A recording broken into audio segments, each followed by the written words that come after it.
greatly appreciate it if you would stop Rob Taylor from blathering on and on.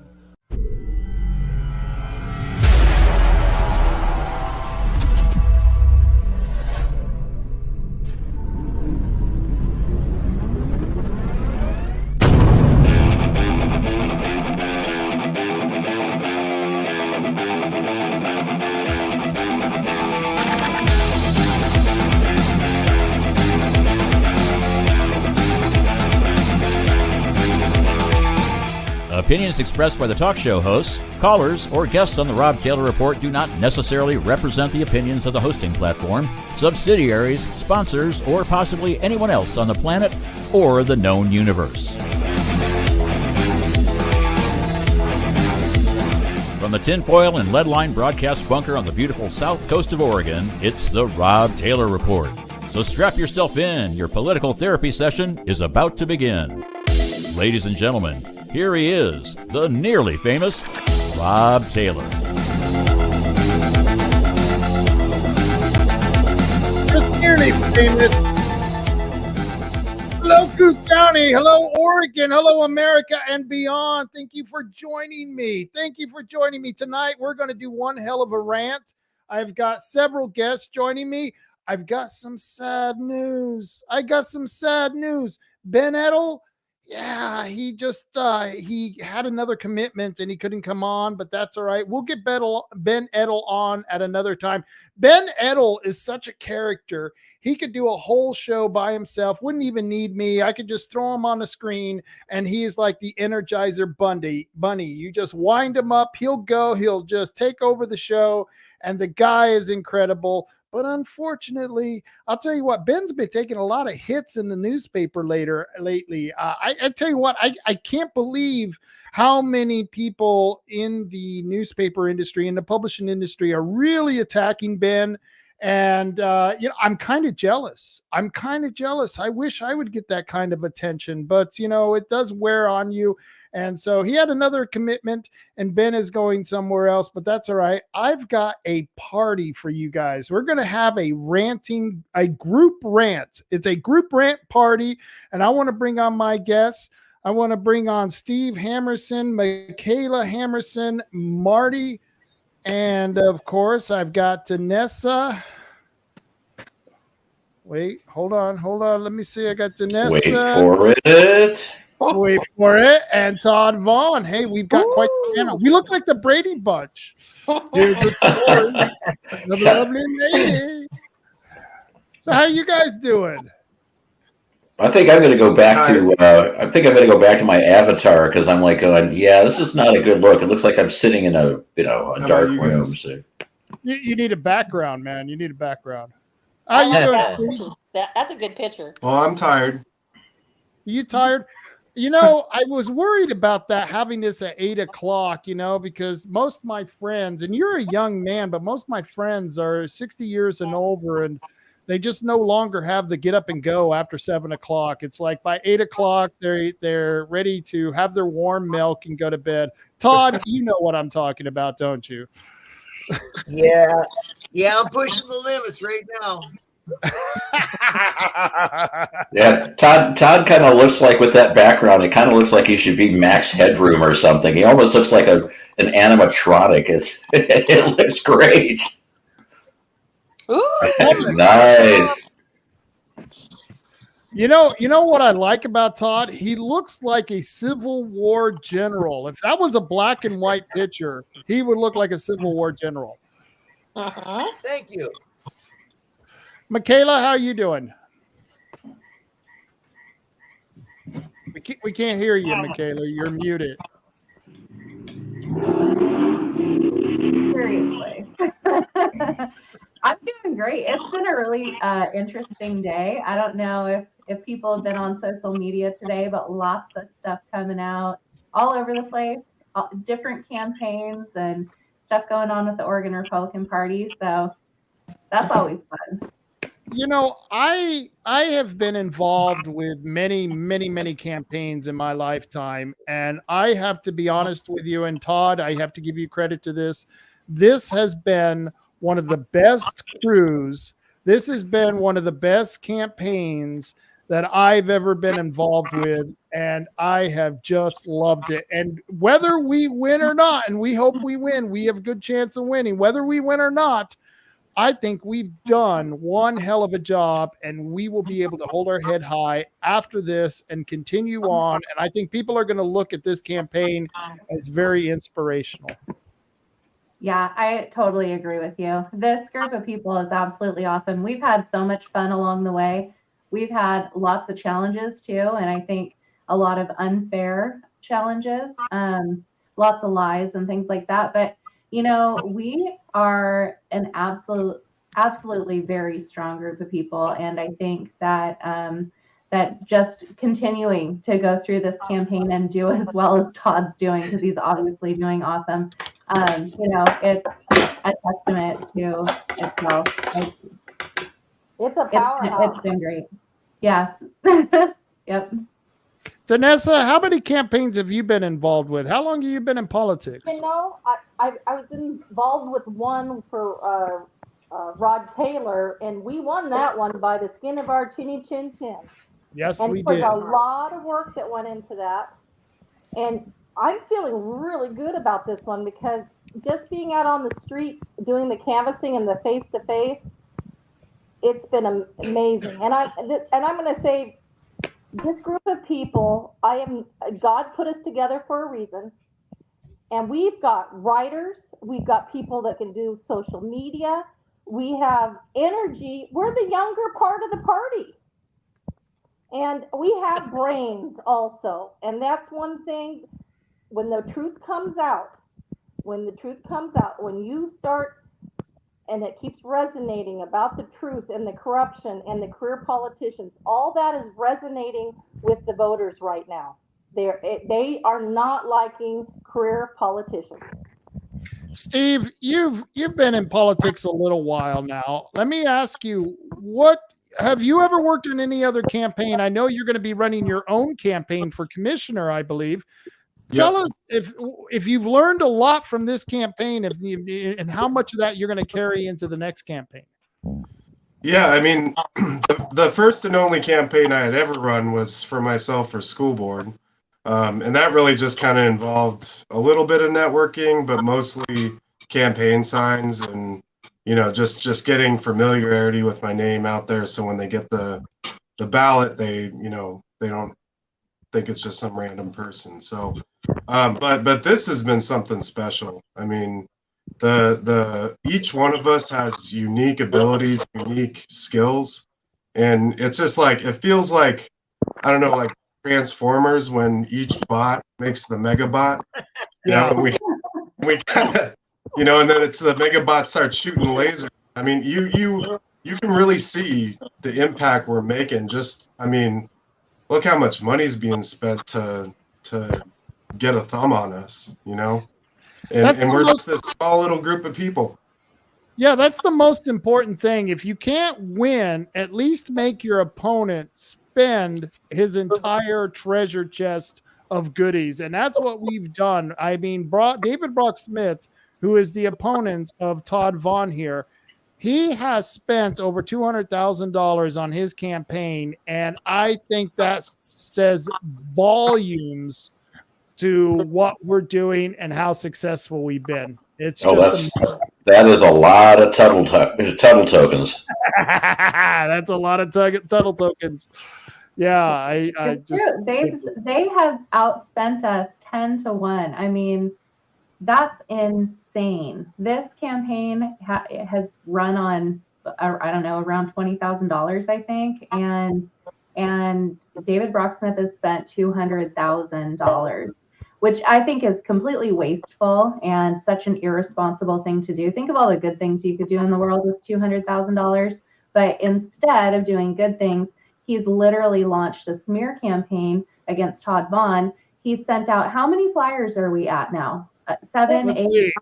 I've got 1, 2, 3, 4, 5, 6, and I heard there's another one waiting for me in the mailbox. That's what it's got there.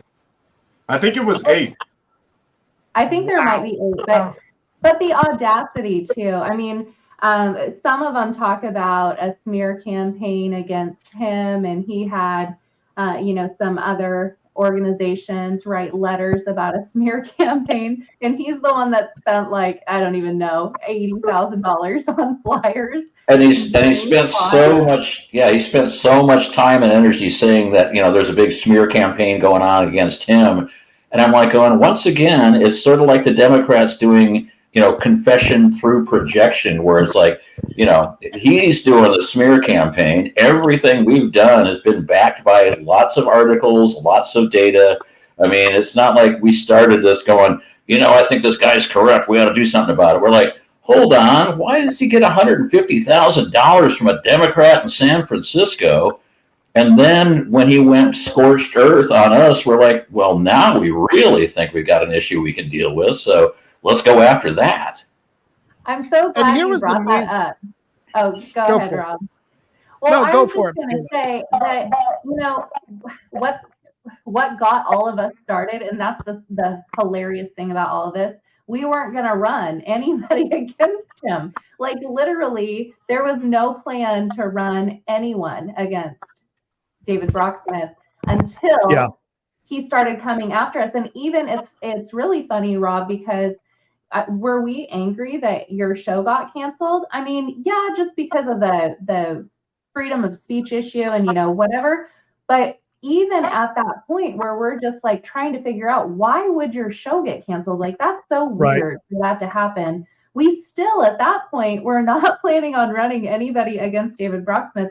And it wasn't until him and his cronies started coming after us that we're like, we got to do it. Let's do it.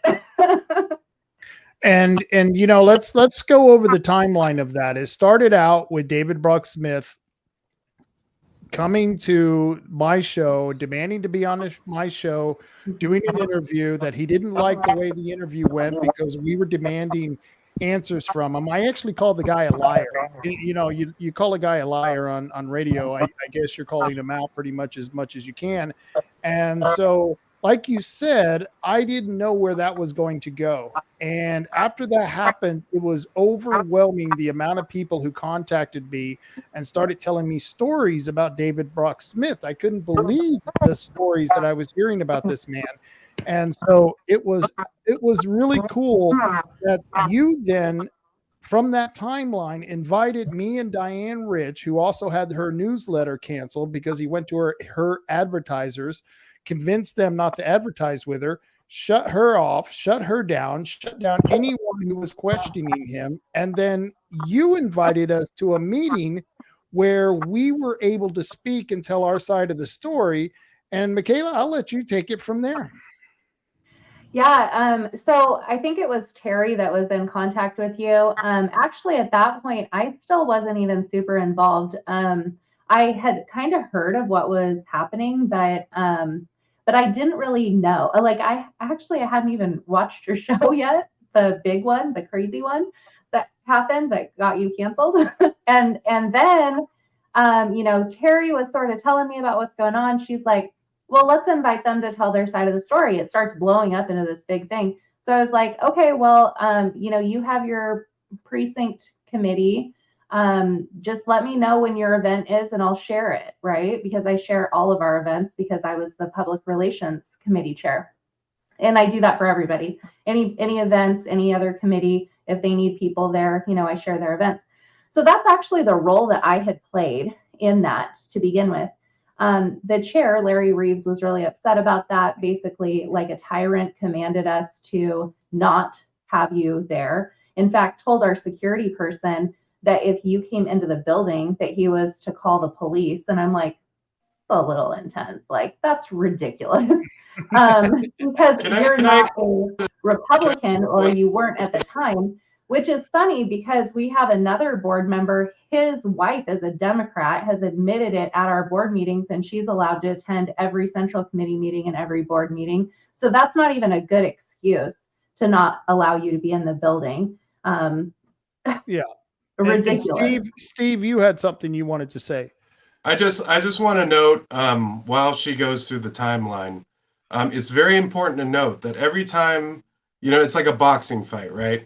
Every time we throw a little jab, there's a haymaker.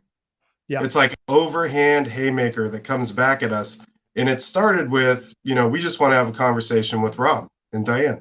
Mhm. And, towards the end, it turns into all of the elected officials in our counties are writing a letter in support of unity against us. Like, for what? But yeah, I just wanted to note while my wife talks, it just notice the little jab here, and we're just poking for information. That's all the jab is, poking for a little information here or there, and then whack, we just get tomahawked in response.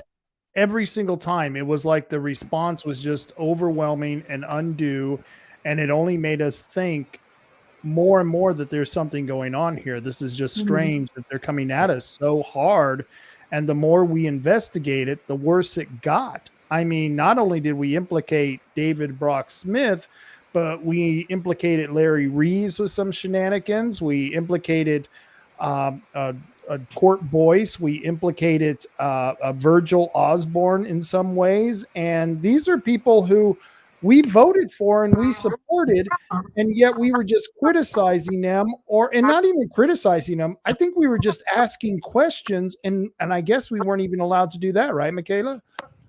No, I was warned very early on in all of this to not get involved. So I think I told everybody on the last show that I was on, but I got an email from David Brocksmith right at the beginning of this, when I think it was about the time they knew that you would be coming to Roseburg. I don't know, it was somewhere around that time.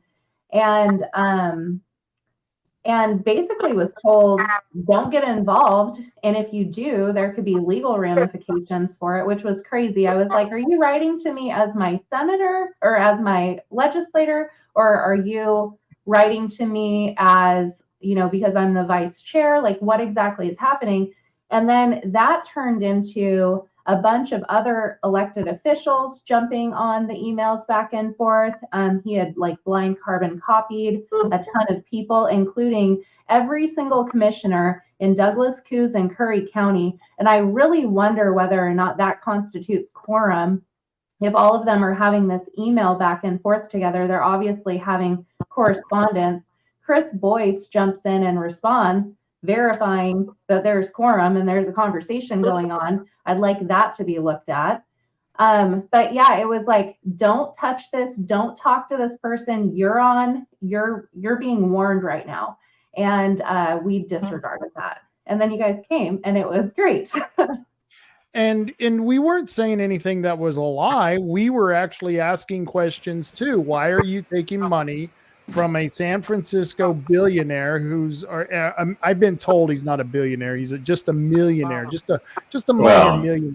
He runs he used to be the managing director for Newport Asia, and it was a huge money fund that was completely invested in Asia, mostly China.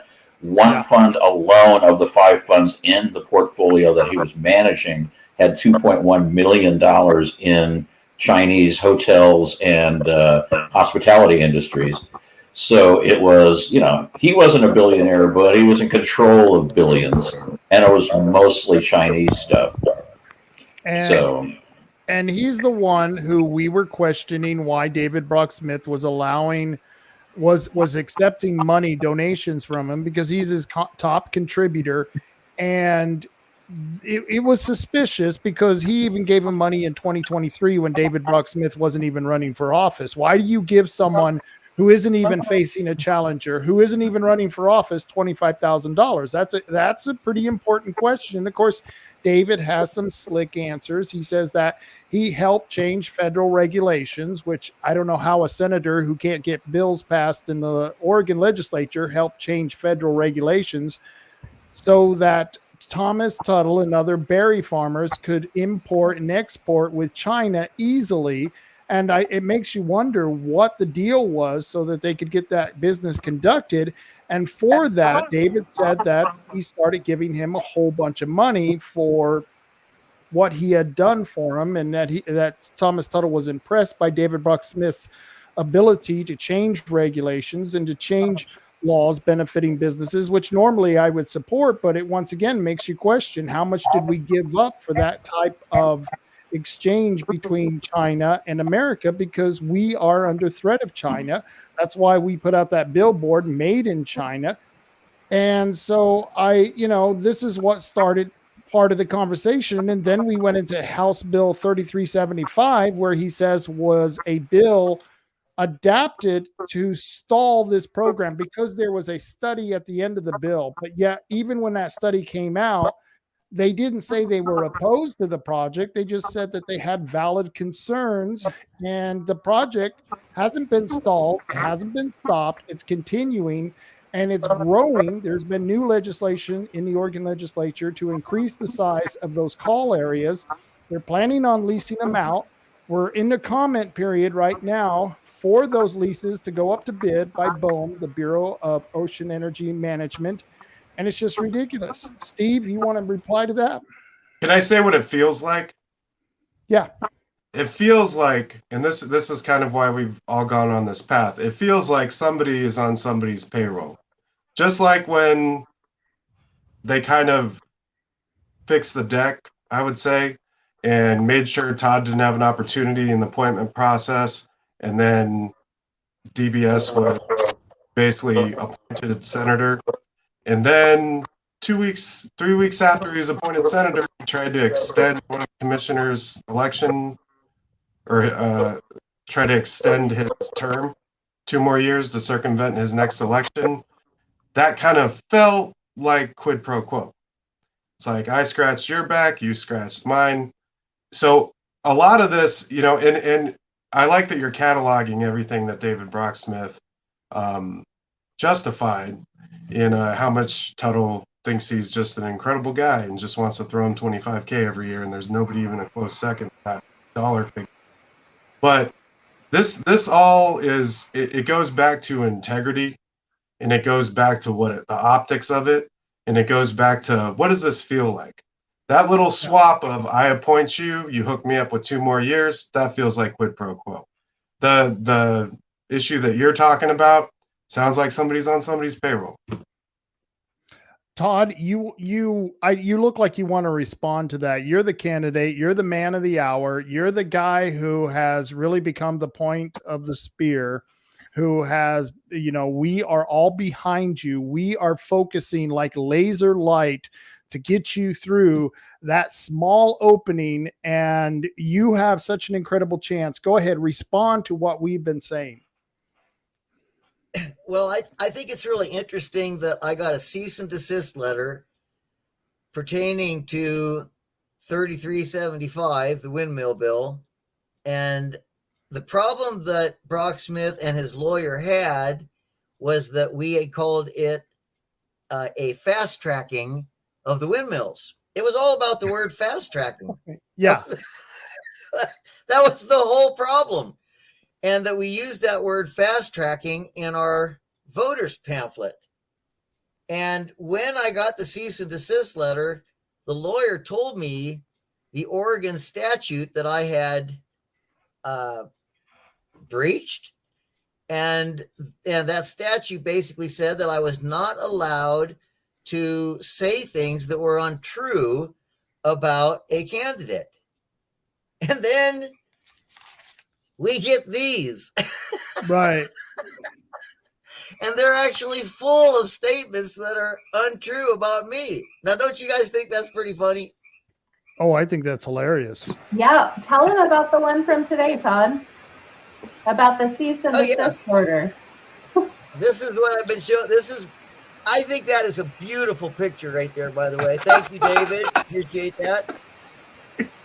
So in this one, it says that Todd Vaughn wants to shut down our farmer, rancher, and producer export opportunities.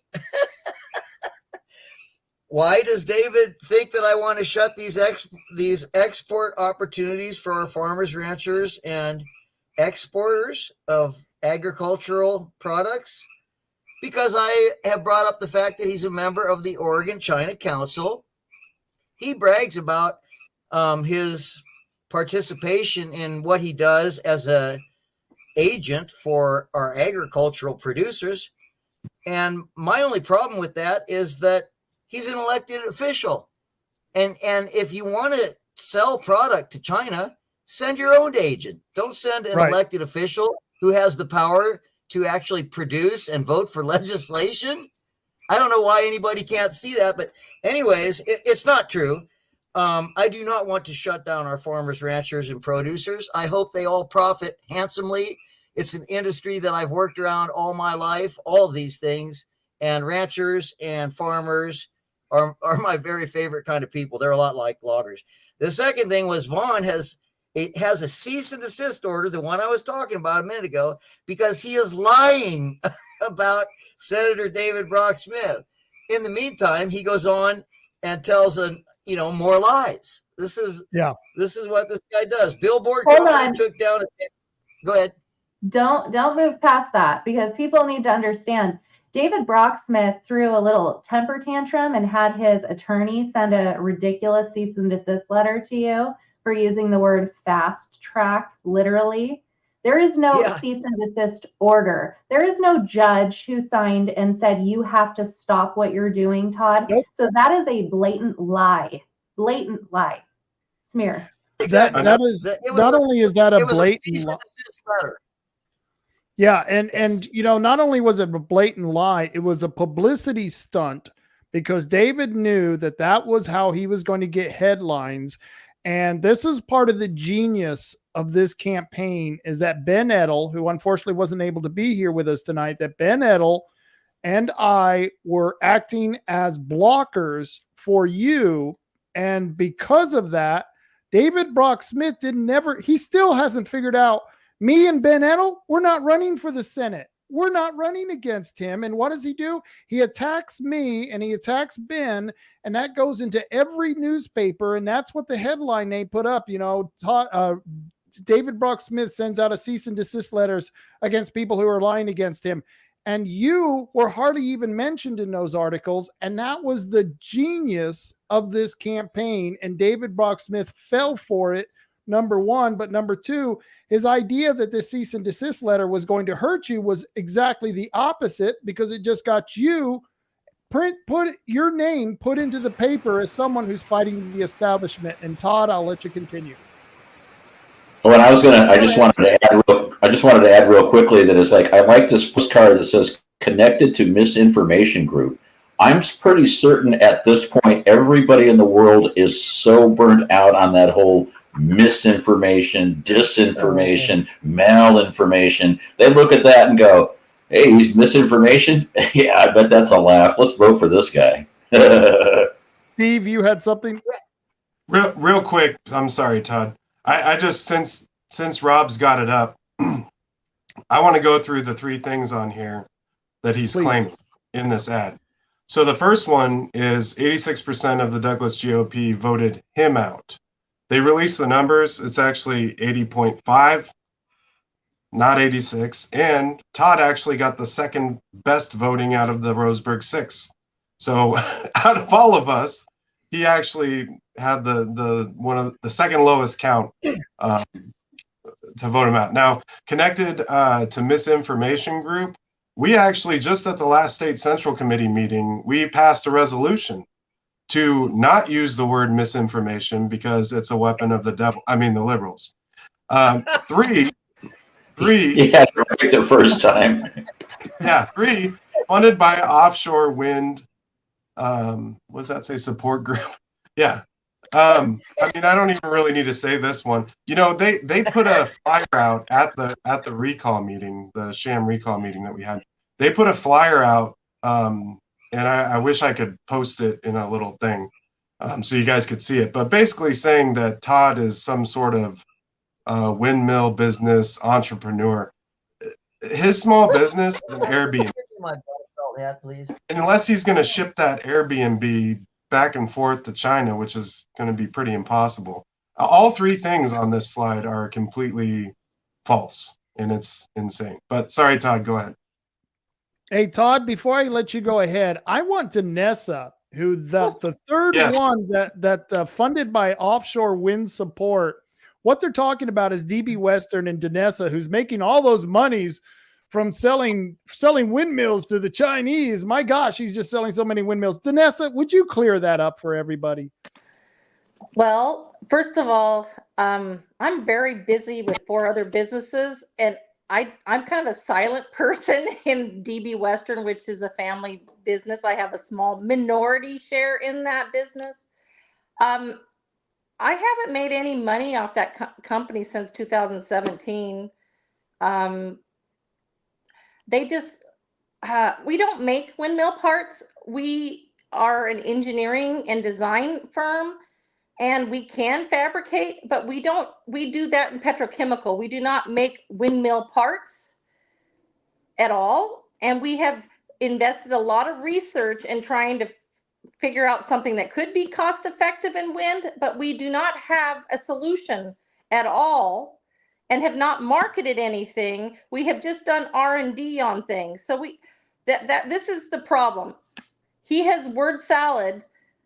He went to my dad's house and threatened my 83-year-old dad, got a little information and distorted the hell out of it, and has made me out to be a CCP. I make all my money off the CCP and windmill parts.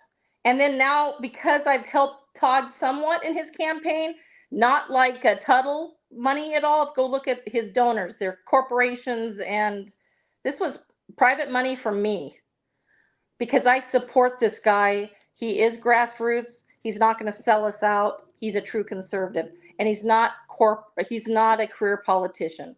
So that's why I support Todd. Todd and me are not in business at all. Right. Well, and to say your dad, Dennis Beetham, your dad is a genius. I am a big fan of your dad and what he's been able to accomplish. I have just been blown away by his skill of creating those wastewater treatment plants. People don't realize this man has created wastewater treatment plants that clean wastewater almost to the point where you could drink it. I wouldn't recommend it, but you can drink it, and it's just incredible what your dad has done. Let me correct you there. Okay. Okay. Our business was petrochemicals. Okay. We have designed. We've done probably 400, probably about 46 turnkey plants around the world, and then we've done some engineering packages. That is what my dad's career has been. That's the predominant thing that we've done. And we had a manufacturing facility in Houston that we sold. But far as the wastewater treatment, he has a gentleman named David Petrie that would go around to all the economic development groups and listen, put an ear to this, because he's always wanted to help our community. So he used to supply equipment a long time ago in his career for wastewater treatment, and he thought he could break into that industry. We have never sold anything, by the way, to any wastewater. We have bid on the Coos Bay. We have bid on powers, and we are talking membranes and UV things so we can take care of viruses and deal with pharmaceuticals that are in our water system that somehow is feminizing a lot of our fish. Yep. And so he's done a lot of research. My dad is deep into research on multiple industries. And we were trying to break into wastewater, and we thought we could maybe break into wind because we knew that was a trend in the industry. But we know that it's not economical.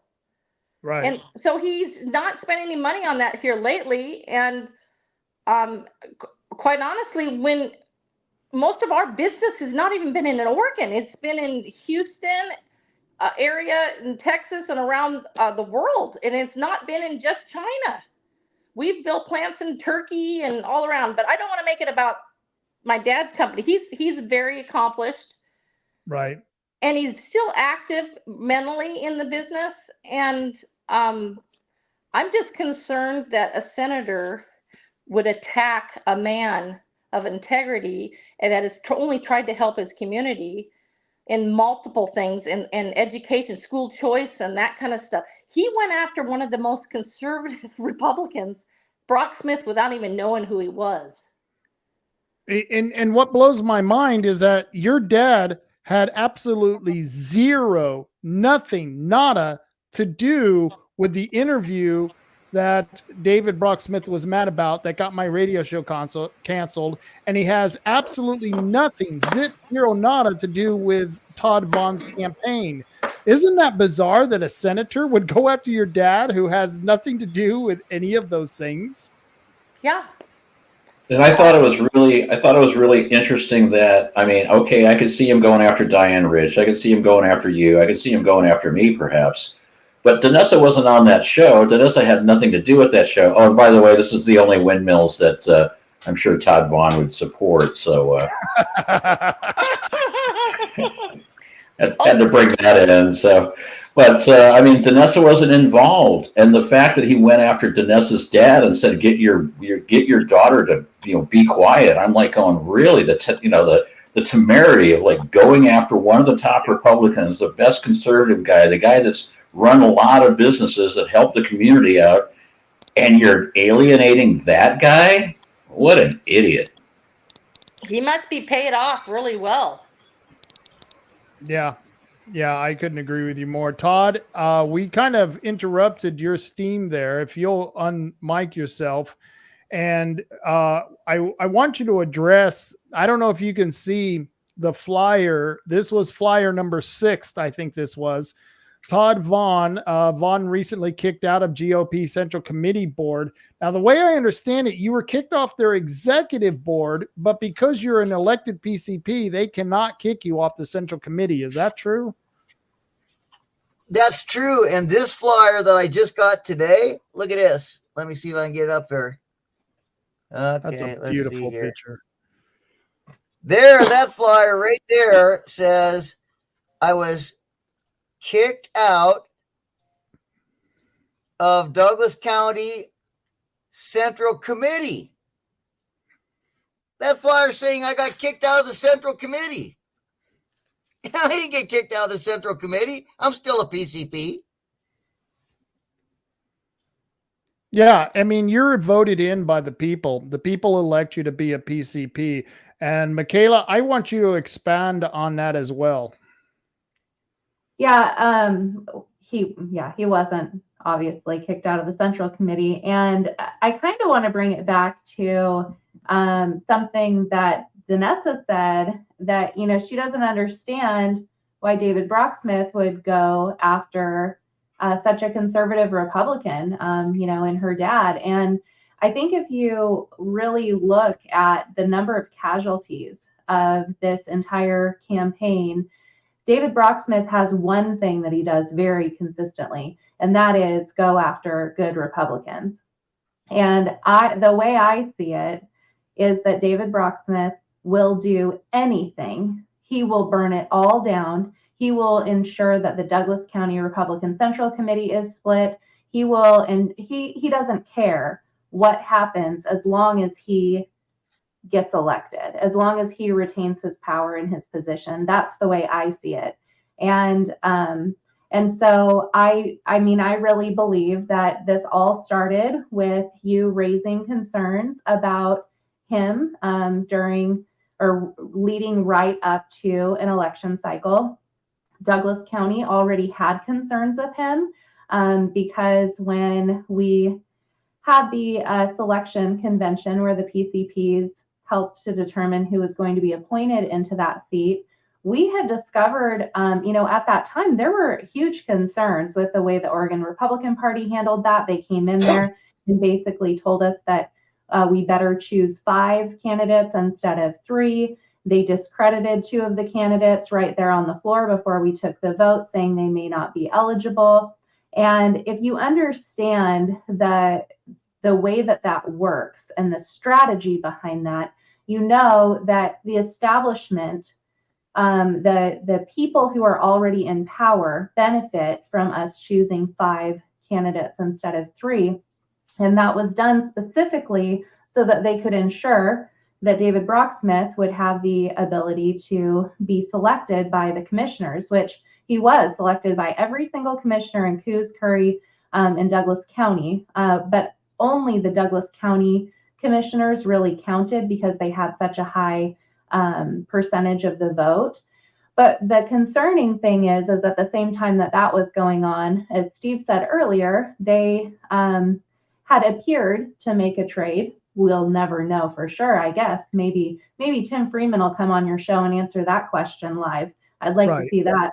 But basically, there was an attempt to get 2 additional unelected years for Commissioner Tim Freeman at the same time that this election was held.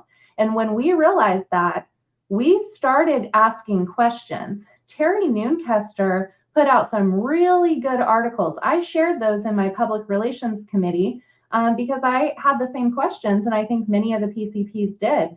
The public relations committee wrote some really good articles as a group that addressed some of these concerns. So my point is there's this long buildup over the last year and a half, but the year leading up to the election that led to this. And I do believe, Danessa, you had, what had you run against? There was something that David Brocksmith was upset about you, which is why he came to the Central Committee meeting and went on this long rant about Danessa to a room full of 150 people when she wasn't present. Well, I think because I ran for his position as representative against 3 people from Curry County. And on top of that, I think I did try to run for the chair of the GOP before that. And the chair expressed that he didn't want to do it anymore. And all of a sudden, when he heard I was going to run against him, he called all his PCPs that I've never ever seen before even come to a meeting. So I was a threat, and he saw that I was starting to, I did it. I only ran because I knew I could represent a lot of different industries in Oregon. I'm involved with the cattle industry, hospitality, retail, small businesses. And I've been in the petrochemical. I've been a kind of a chameleon to a lot of different industries, and I felt that I could represent Oregon better than Court Boyce or others. But he was threatened that I was starting to. He couldn't control me. He knew because of my family's businesses and the money that we have been blessed with. He was concerned. He didn't want someone coming into his territory. And Boyce has been his little foot soldier. He has been there through all of this. Yeah. And also, he's taken money. He created this coastal caucus that he keeps bragging about. And pretty much all of those people have gotten money through Brock Smith. He's funneling money to these candidates. So when I had a conversation, I had a 2-hour conversation after the radio show. He called me and accused me of being the ringleader. And I said, quite honestly, all I did was give some research because a lot of people have been researching you. And I did a background check, a simple background check, and found this was not a senator material. There's almost a paragraph, and I'm not going to say what it all is. People need to do their homework. And I told him that I just went through the platform, and I'm just so excited. I got to be on the energy platform. That was breaking news. That was the first time that we had an energy policy for the Republican Party. And I was also on the foreign affairs. And so I knew that we're against globalism, against the UN. We're against people getting retaliated in the Republican Party. There was ethics. There was like 5 things that I told David Brock Smith on the phone. And I said, you need to get off the Oregon China Council because you're violating the platform. And he was threatened by that. And and then he went to my dad's house shortly after that because he knew he couldn't control. Oh, then he had his chief of staff call me as a woman. Megason, I think is it. She called me and and started to talk to me like she could have some influence over me. And I said, I think for myself. And I said, this is not good. You have marked yourself working with communist China and WEF, on that website. Now it's taken off now. So it's being hidden now. All this misinformation, bullshit. We have screenshots of that website, and that website had the 17 sustainable WEF UN social engineering criteria that they want pretty much everyone that's a part of the UN to go to by 2030. I feel the duty to be the feels like meter tonight. But when Brock Smith went over to Danessa's father's house to intimidate him, essentially, to me that feels like he was essentially going, if I communicate to Danessa's father, your daughter needs to cut it out, and she's digging in stuff she shouldn't be digging in. It's the strategy that keeps coming through over and over again, whether it's, I'm going to go talk to Danessa's dad, scare him, control Danessa. I'm going to go group up with all the elected officials in town. They're going to scare the public. We'll get our, it's like fear tactics. Communist fear tactics. Yeah. The more you And dig, so- the more you get haymakered. Yeah, Yep. once again, we're getting haymakered. It's just like the response isn't equal to the questions. And like I said, most of the time we were just asking questions. Now we are making accusations based on the factual documents that we have found. Michaela, go for it. Yeah, I just wanted to tie that back because people may not understand this completely, but Danessa is in Coos County. She's part of the Coos County Republicans. And the meeting where she was attacked was, it was at the first time they tried to recall me. It was a very well-attended meeting, but it was in Douglas County for the Douglas County Republicans. There were probably about 150 people there. And you have a senator standing up there literally attacking a woman by name. He used her name. She wasn't there to defend herself. She's a PCP in another county. She is not a public person. And if you really think about that. That's a regular person that a senator is going and using, that person's name to campaign for himself. It is so absolutely inappropriate. And it absolutely is reflective of what happened to the 6 of us when they launched the recall against all 6 of us, because there's this letter sent out from every elected official in Douglas County, basically. Yeah. And there's some major concerns with that. You're talking about the 3 commissioners.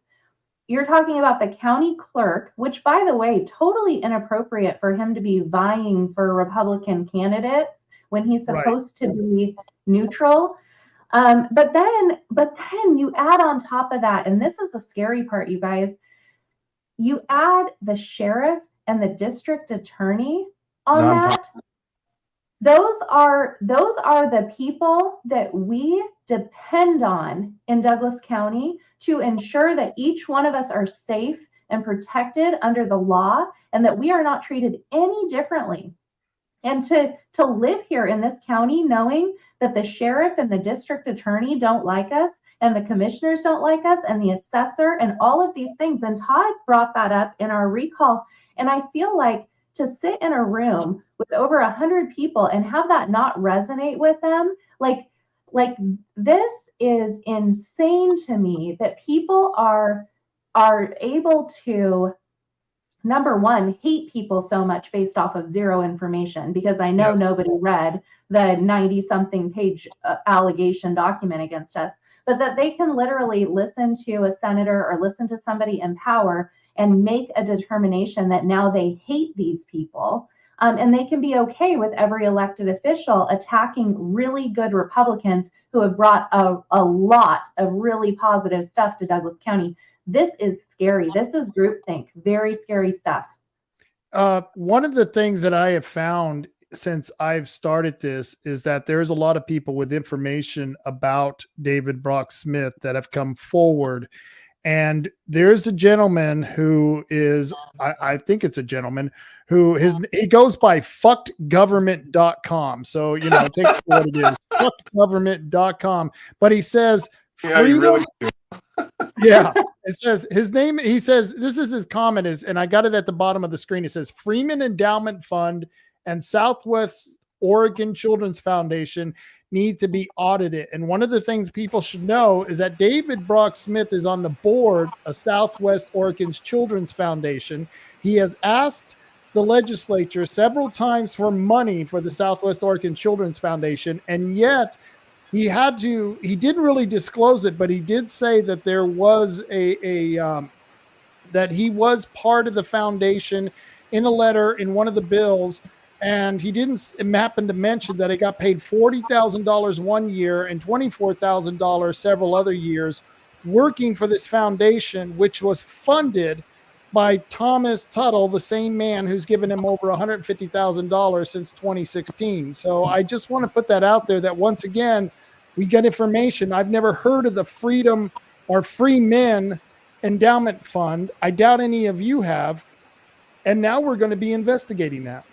Well, and we went on a road trip down to Gold Beach to check out the Southwest Oregon, foundation, and the mailing address that they had was essentially a nondescript white block building that, for some reason, is worth $1.5 million. It has no signage up. There was no people there. All the windows were completely shuttered, so you couldn't see inside. And there was absolutely no indication that anything was going on there other than the fact that it was a mail drop for this thing where he's getting a lot of money to do nothing. I didn't see any children. I didn't see any foundation. I didn't see anybody getting help there. I mean, it's like, okay, well, not to put too fine a point on it, but I'm thinking, I'm not saying it's money laundering, but it's money laundering. Vanessa, you want to make a point? I do want to make this point.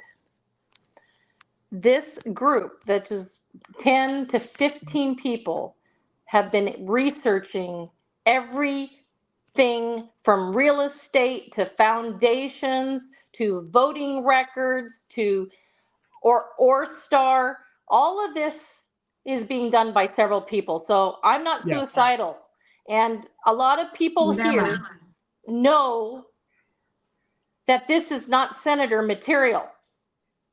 This guy came from working at a bar and culinary school. It doesn't have an education. And to call our candidate, Todd Vaughn, not a viable candidate, who is he? Who is he to judge? This guy is on a school board fighting for our kids. He's fighting for our natural resources of this state that is 25% of our industry. So who are you, David Brock Smith? You have not helped us at all with wind, resources, or anything. And that is why we fight so hard for Todd. Because we know that he is not corruptible. There's no dirt on Todd. He came after me. He loves to go after women. He loves to go after women, but he also went after you. He went after the press, which is very socialist, and he's gone after Ben. Now Ben, he's a maverick. He's willing to fight for Oregon. We need people like that. We need people like Todd that's willing to change his career and go to who wants to go to Salem right now in the environment that it's at? Right. It's terrible. Todd Hey, you guys, I just want to say thank you to all my campaign team for actually doing a rectal exam on David Brock Smith. I know that hasn't been pleasant for you. You never know what you're going to find, there it goes. I got my GoPro on a stick ready to go. You gotta stick to the mushroom. We are the David Brock Smith proctologist crew. Well, there's a common thread with all of us that are on the campaign team. And that's when things don't make sense, we start asking questions. And then when somebody fear tactics us, we keep asking questions and we keep searching the truth. We're all on the side of the truth. Every single one of us in this campaign team is just searching for the truth. And really, a lot of where all this started is those conversations that I saw at GOP events that Michaela would have with Brock Smith or Todd would have with Brock Smith, where it's like, this doesn't make sense. Make it make sense for me. And instead of the eventual answer that should have been, you know what, this was a hill to die on. I should have died on that hill. It was justifying the murder, like justifying the loss of rights, justifying the loss of First Amendment, the loss of Second Amendment, the loss of, lack of like our boys, our young boys are going to be confused with tampon dispensers in our schools, and that wasn't the hill to die on. 13-year-olds can have abortions without their parents knowing. That wasn't a hill to die on. It's like the question kept going. Where do you? And I keep telling Todd to say this. Where do you draw the line in the sand? You're from the coast, right? And there's no lines being drawn. It's all just justification. This is why we split the baby. This is why it's too complicated. When you go to Salem, you don't understand. I'm sorry, but a 13-year-old getting an abortion and their parents not knowing about it, there's nothing hard to understand about that. Nothing hard. That's a hard pass. Definitely no. That's the hill to die on. And so every time we have these conversations and they go into justification instead of, confessing your sins, we just keep going. We keep going harder because it's like, where is this wormhole going to go? And hey, guys, that's the reason. That's the reason why an elected official dealing with the Oregon China Council is not good, because we don't know what portions of the legislation that David Brock Smith is voting on in a way that we can't understand. We do not know if that may be some sort of cultural Marxist payoff to the handlers. And you just can't take that risk when you're writing legislation for a state. You can't do it. No, absolutely not. Danessa, you got your hand up. The other thing we need to talk about is that right to the right to life. Right. Todd was endorsed by the Right to Life as a school board member, and it's very interesting, the whole connection politically, who's on the board of that entity and writing all this great stuff about Brock Smith and some of the bills that he wrote that are totally going against that foundation. And the other one is, the Right to Life, and the other one is off. We've got a problem with the center that it took $25,000 from Fred. Is it Giron? He's a representative. Gerard. He almost got recalled because people were mad because he went against the guns. Yes. And so we're concerned that David Brock Smith is going to start going after our guns because he's been paid off. And what's worse yet, they actually created for several candidates. This was specifically targeted for several candidates. They created a phony Second Amendment group, Oregon Gun Rights, which was created by Reagan Knopp, who is Tim Knopp's son, the guy who actually gave the forum to the Democrats, which led to the outing of the 8 other senators and led to them passing 2002, the child mutilation bill, and 2005, which was a bad gun bill. All of those bills, those 2 bills were allowed to pass because of Tim Knopp. And then you have his son, Reagan Knopp, who, like I said, I've known that kid. He's not a kid anymore. He's a young man, but I've known him since he was a little kid. And I remember him being brought to the Republican meetings. He was just a little kid. And basically he has now been trained to be part of the establishment. He runs the Oregon Catalyst news outlet, which is also you know who's a columnist for the Oregon Catalyst? Lars Larson, which he also has been giving cover to David Brock Smith. And Tim Knope, who used to be part of Oregon Right to Life. I'm not even sure if he's on the board or not, but he used to be. He created this Oregon gun rights group so that they would be able to say that they are supported for their Second Amendment rights. And Fred Gerard was one of the people who was endorsed by this group. So you're right, Danessa. It's nefarious what they're doing and how they're using political action committees to give cover to their candidates. And Michaela, you look like you want to say something.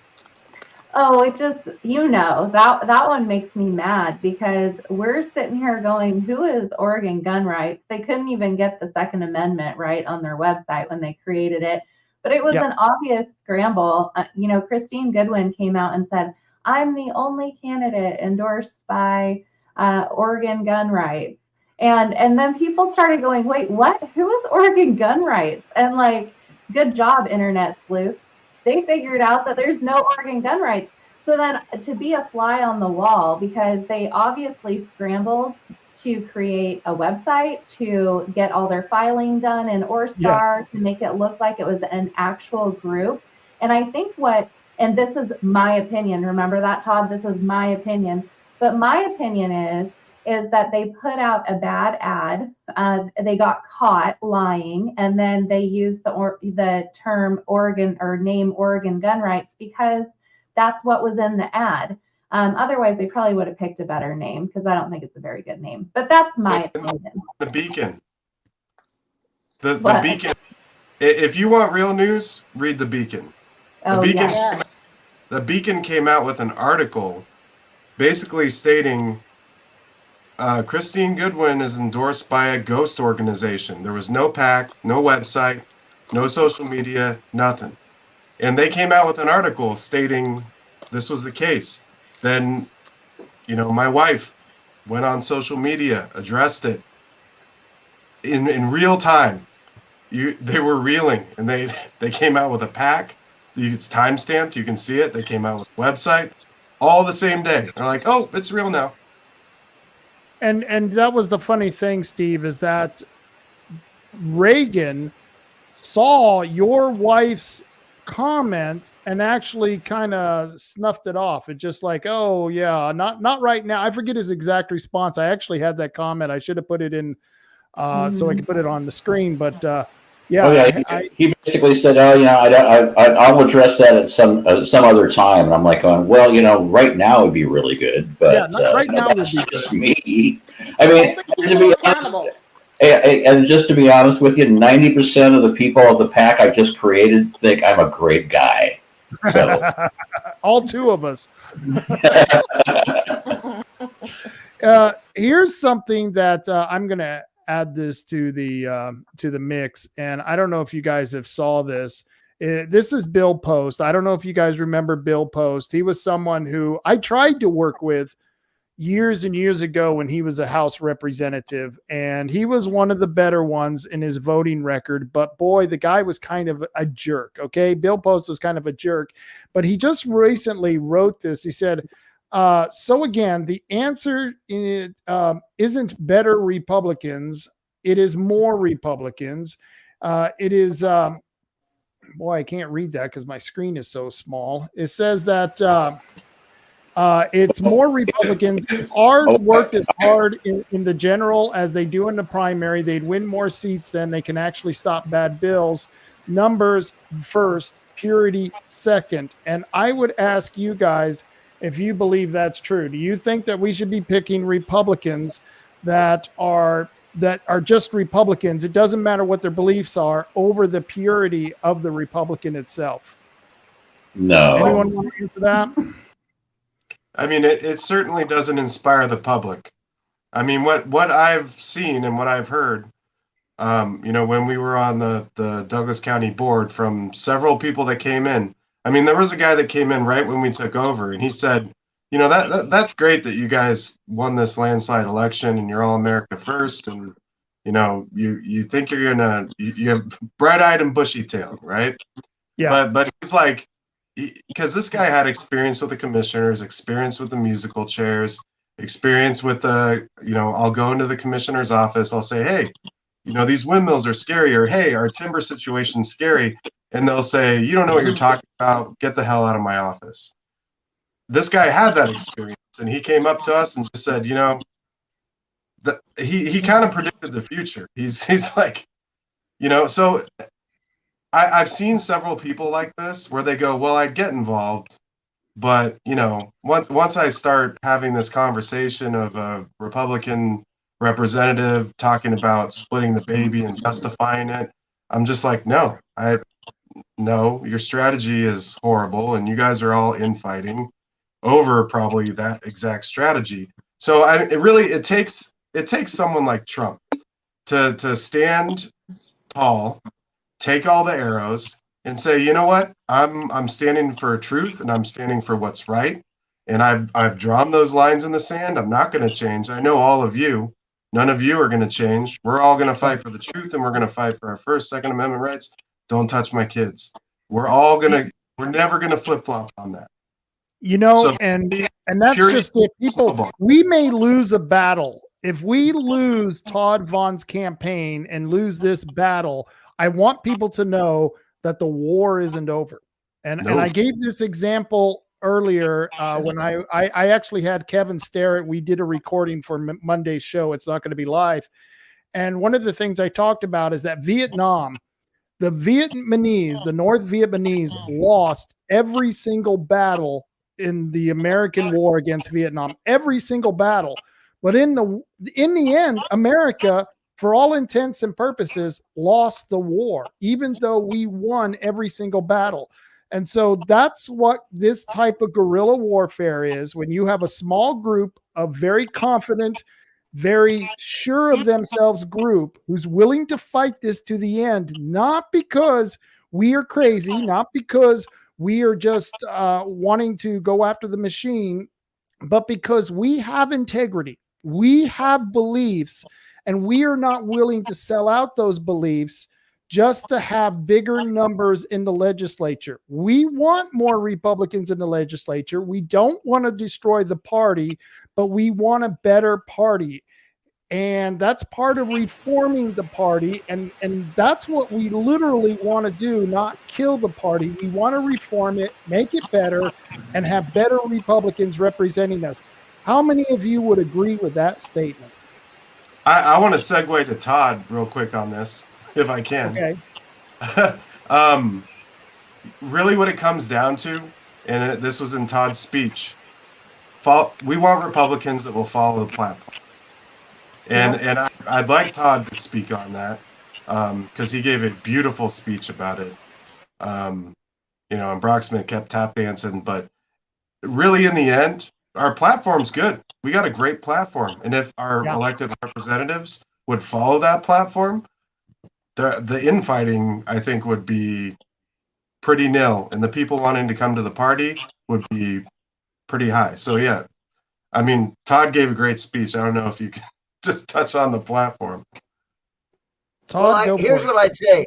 I'd make a couple points on what we're talking about. Number one, Virgil Osborne. Larry Reeves, how often have I heard 31, 16, 1? I am so freaking tired of that crap. And it's the subject we're talking about right here. So, yeah, this is what we're talking about. We need enough Republicans to either take control of the Senate, the House, or the governorship. And what I would say about that is the same thing you're pointing out, Rob. What we need is good Republicans. Not enough Republicans to take control, because you can take control of the House. We've seen it in Washington, D.C. It does you absolutely no good when you've got a bunch of uniparty Republicans. So right now, I would say my guess is that of the Republicans in the Senate, we have that were actually in this last legislative session, 3/4 of them are uniparty Republicans. Some of them are more extreme than others. So we've got about 1/4 of our Republicans right now that are actually conservatives, and we know that some of them are not coming back. The most conservative, the best of the bunch, I believe got sabotaged by Tim Knott. Okay, that's my personal belief.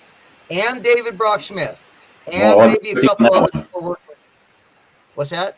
Oh, I said I'll agree with you on that one. I was just saying, yep. Yeah, I there's a agree. sabotage.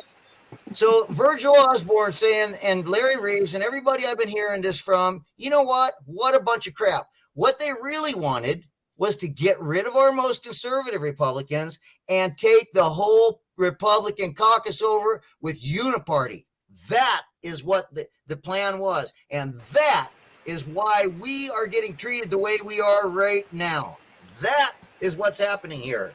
We are intervening on the behalf of true conservative Republicans in the state of Oregon. You guys, congratulations for being on the right side of history, people. That is beautiful. That is beautiful. Todd, that's why you're our candidate. Marty, you want to espouse upon that? Oh no, I think he was right on. I mean, the whole thing is that we seem to be getting to a single party system, a uniparty system where, okay, they say the Republicans, they got an R next to their names, but are they doing Republican like things? They are not. DBS has turned into a complete and utter tyrant. He's coming after us as if we were in communist China. It's like, no, you can't say that. I mean, I'm going to make sure you can't say that. I'm going to personally or send my minions after anybody that says anything bad about me. And the whole idea is a lot of good Republicans stood up and said, we will not allow quorum to happen. And then they got stabbed in the back, which means all those good Republicans just got shivved by the uniparty Republicans. And I hesitate to say Republicans because they aren't. They're rhinos. They're horrible people. And it's just, this is the problem. You think there is some distinction between a Democrat and a Republican. Well, if they were following the platform, like Steve said, there is a great platform, but if they're not following it, then we ought to have the ability to pull the R off their name and just go, sorry, you're no longer officially an R. And then we have to go. It's called a primary, guys. It's called a primary. And that's primarily why we're backing you. Janessa, go for it. Well, let's see this. First of all, I had the chance to go to Pendleton for the first time to help with the platform and look at it and review it. We were told the way that we were supposed to clean up this United States was at our local level. Right. And when you have 350 people from all over the state that had voted unanimously for these platforms. Now, I'm going to tell you something that I didn't like, and now I understand it more. Guess who was at the platform? David Brock Smith, maybe? Yes. And Kevin Mannix and Ed Deal? Yes.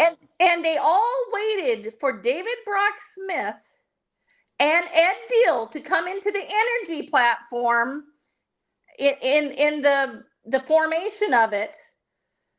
What I did, which was kind of novel, I went and looked at Texas's energy policy, and I said, why don't we use a lot of this language? And I did the same thing for the foreign policy. We have to get on the same page with all these states. And why reinvent the wheel when there's other examples out there? And so it was kind of funny because Kevin Hoare just kept using my name. I don't know why, but he was trying to get Monique Despain elected, and he was on her committee. So he wanted to put me in touch with her. I did help her though. But the thing is the influence of these senators and representatives at our platform, which is the people that are there as delegates to represent each of our counties and what our needs are. We've got senators and legislators. See, this is the stuff that's supposed to go to the legislatures. Right. So that they will do what we say at the grassroots level. And so now we don't have any say because they split the party in half because there's some corporate sellouts that have made their money, just like our former governor Brown. I think she left the state, came away with what was it 200 million or something like that? She's got tons of money. It's follow the money, people. And that's what we've been doing as research, is trying to figure this out. Who's influencing who? And we're not dummies. We're not dumb people. I feel sorry for those people that went to the Douglas County and Coos County GOP meetings. I call it elder abuse. When you influence elderly people, because they're used to follow the government, follow the authority, do what your sheriff says, do what they follow that. And they're easily influenced. Like my dad, honestly, my brother and me have had to step into my 83-year-old dad a couple times. He's fallen for some pretty bad scams because they're not used to all the new media. They're not used to a lot of stuff. And so anyway, I can rant about it, but that is one of the sad part, because most of those people are old in the Republican Party. And what did they do? It's like a church. A church will die if you don't have new blood come in there and learn it. I totally agree with you. They groom them to be in some sort of military structure, but it's, follow orders, follow marching orders. But if Todd's a spirit animal, the job title matches exactly who he will be when he goes to the Senate. Yeah, look at him go. Elected representative, key representative. It's in your job title. You represent the will of the people. And that's in function. That's not what's happening. And so when we have conversations with Brock Smith and he's saying, nope, this is how it goes. This is how, and then, you don't agree with me. Well, fear tactics. That's not a representative. That's a dictator. Yeah. And I'll tell you now, I've known David Brock Smith much longer than any of you. I knew him before he was in politics, and he was a schmoozer back then. Him and his whole family were schmoozers, and they were very good at schmoozing with all the people who were who's who. And David Brock Smith was groomed for politics. I used to try to advise him on when we used to go to the ODF&W meetings, the U.S. Fish and Wildlife meetings, the BLM meetings, and I'm not talking Black Lives Matter, I'm talking the Bureau of Land Management, the other radical fascist group. And I used to instruct David because he was young, he was new to politics, and I knew then I didn't have the trust for David then that I have for Todd Vaughn. And I've been in politics a long time. I know character. I know good character. And that's why I believe that Todd Vaughn is a much better man than David Brock Smith ever was or ever could be, because I knew back then if this guy ever got into power, he was going to be bought and sold. And one thing I want to go to before we go any further is, Michaela, you were at the same meeting that Danessa was at. I doubt you even knew Danessa at the time, but you had an experience with David Brock Smith trying to water down a plank of the platform that you were putting forward. Could you tell that story real quick? So it wasn't a plank of the platform. It was actually, we had a resolution that we were trying to pass, and it's interesting because it took quite a long time for us to pass, and it ended up being delayed.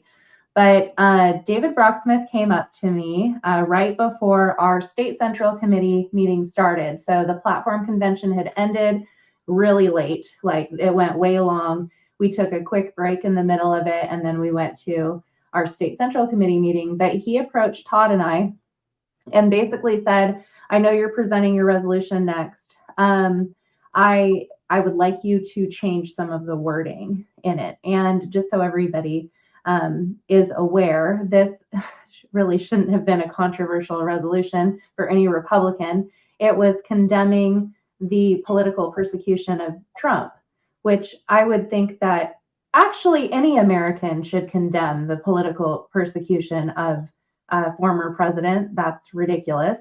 Or any political persecution for that matter. But he had approached me and said he wanted me to remove the last line of the resolution that actually stated that any candidate who does not expressly state that they are condemning this political persecution will no longer have the support of the Oregon Republican Party. And he didn't want that. He didn't want to have to verbalize to everyone that he was condemning political persecution, which is strange considering he's politically persecuting people like us.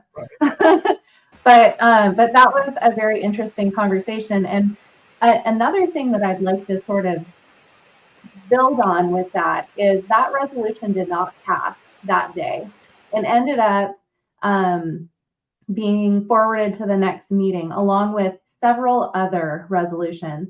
Some very controversial things like condemning Charlie Conrad for his vote, and then another one that basically said condemned the term misinformation, disinformation, and malinformation, because there is a contract with the state that they're trying to crack down on this, which means they're trying to crack down on free speech. And we all know misinformation is a Democrat word. But all of these resolutions and more were passed at the last state central committee meeting. Well, I had reached out to the ORP because they haven't posted those anywhere. They're not on their website. They haven't sent them out in an official notification, as far as I can tell. And I had said that, and I had asked, are these going to be sent out? Are they going to be posted anywhere on the website, like anything? And they're not. They said, no, we don't do that. We're not going to put those on the website. We're not going to send them out. And I'm like, if you pass a resolution, how does the rest of the state, how does every Republican in the state know that Republicans are fighting for these things if you don't share those resolutions? That was decided by the body. It's so important that that information gets out there because they're really, really important stances. So if anybody is interested in seeing those resolutions, I would recommend getting on Oregon.gop.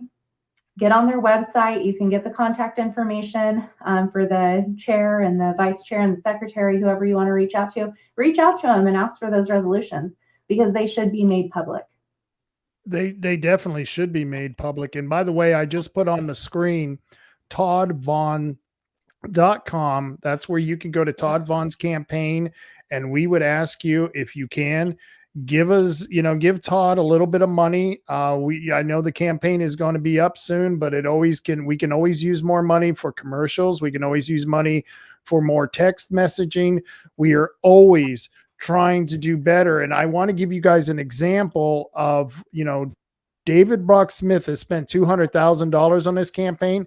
I think we're at what, 20,000, Todd? You're muted. A little bit over 20,000. I'm not exactly sure where we're at right now.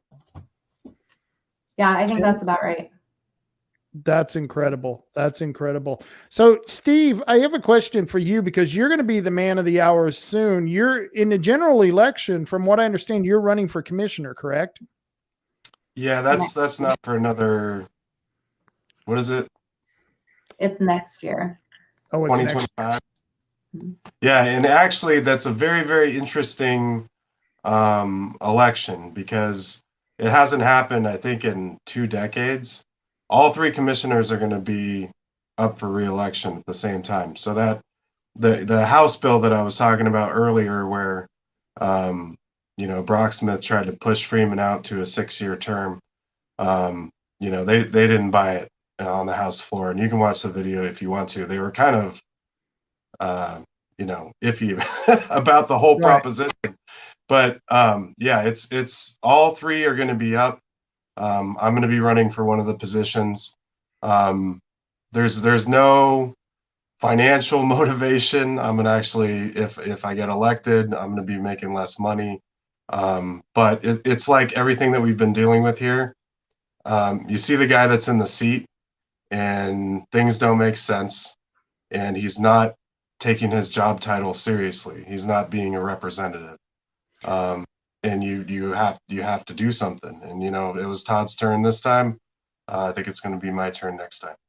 One of the things that's going around knocking on the doors, and I've heard this from a couple of people when we did knock on doors, is they would tell Todd, I've read your articles in the newspaper. I've read your letters to the editor. So, Steve, I would start now. Start putting those letters and articles into the paper, because people will read that and they will start becoming fans of yours, and those fans will later on vote for you. And I'll tell you what, I was really impressed when we were knocking on the door. I think it was Thursday, and people were, oh, we already voted. We already voted for you, Todd. I mean, we were almost starting to feel sorry for David Brock Smith. We were like, wow, is anyone going to vote for him? Because this is pretty sad. And this was the response that we were getting. Right, Todd? Remember that? Yeah, and I want to make an announcement on this show for everybody to know and spread around to everybody. If I get cheated out of this victory, because I think we got a victory lined up, that's why all this money's getting spent. If I get cheated out of it, Tim Freeman, I'm coming for your job. Think about it. Bravo. Think carefully, Mr. Freeman, because your job pays better and I get to stay home. I don't want to go up to the Senate. Yes, I do. But me and Steve are coming after you boys, and you better think about it, Tim Freeman. I'm going to be helping you guys on that campaign. I will be there. Danessa, you go for it.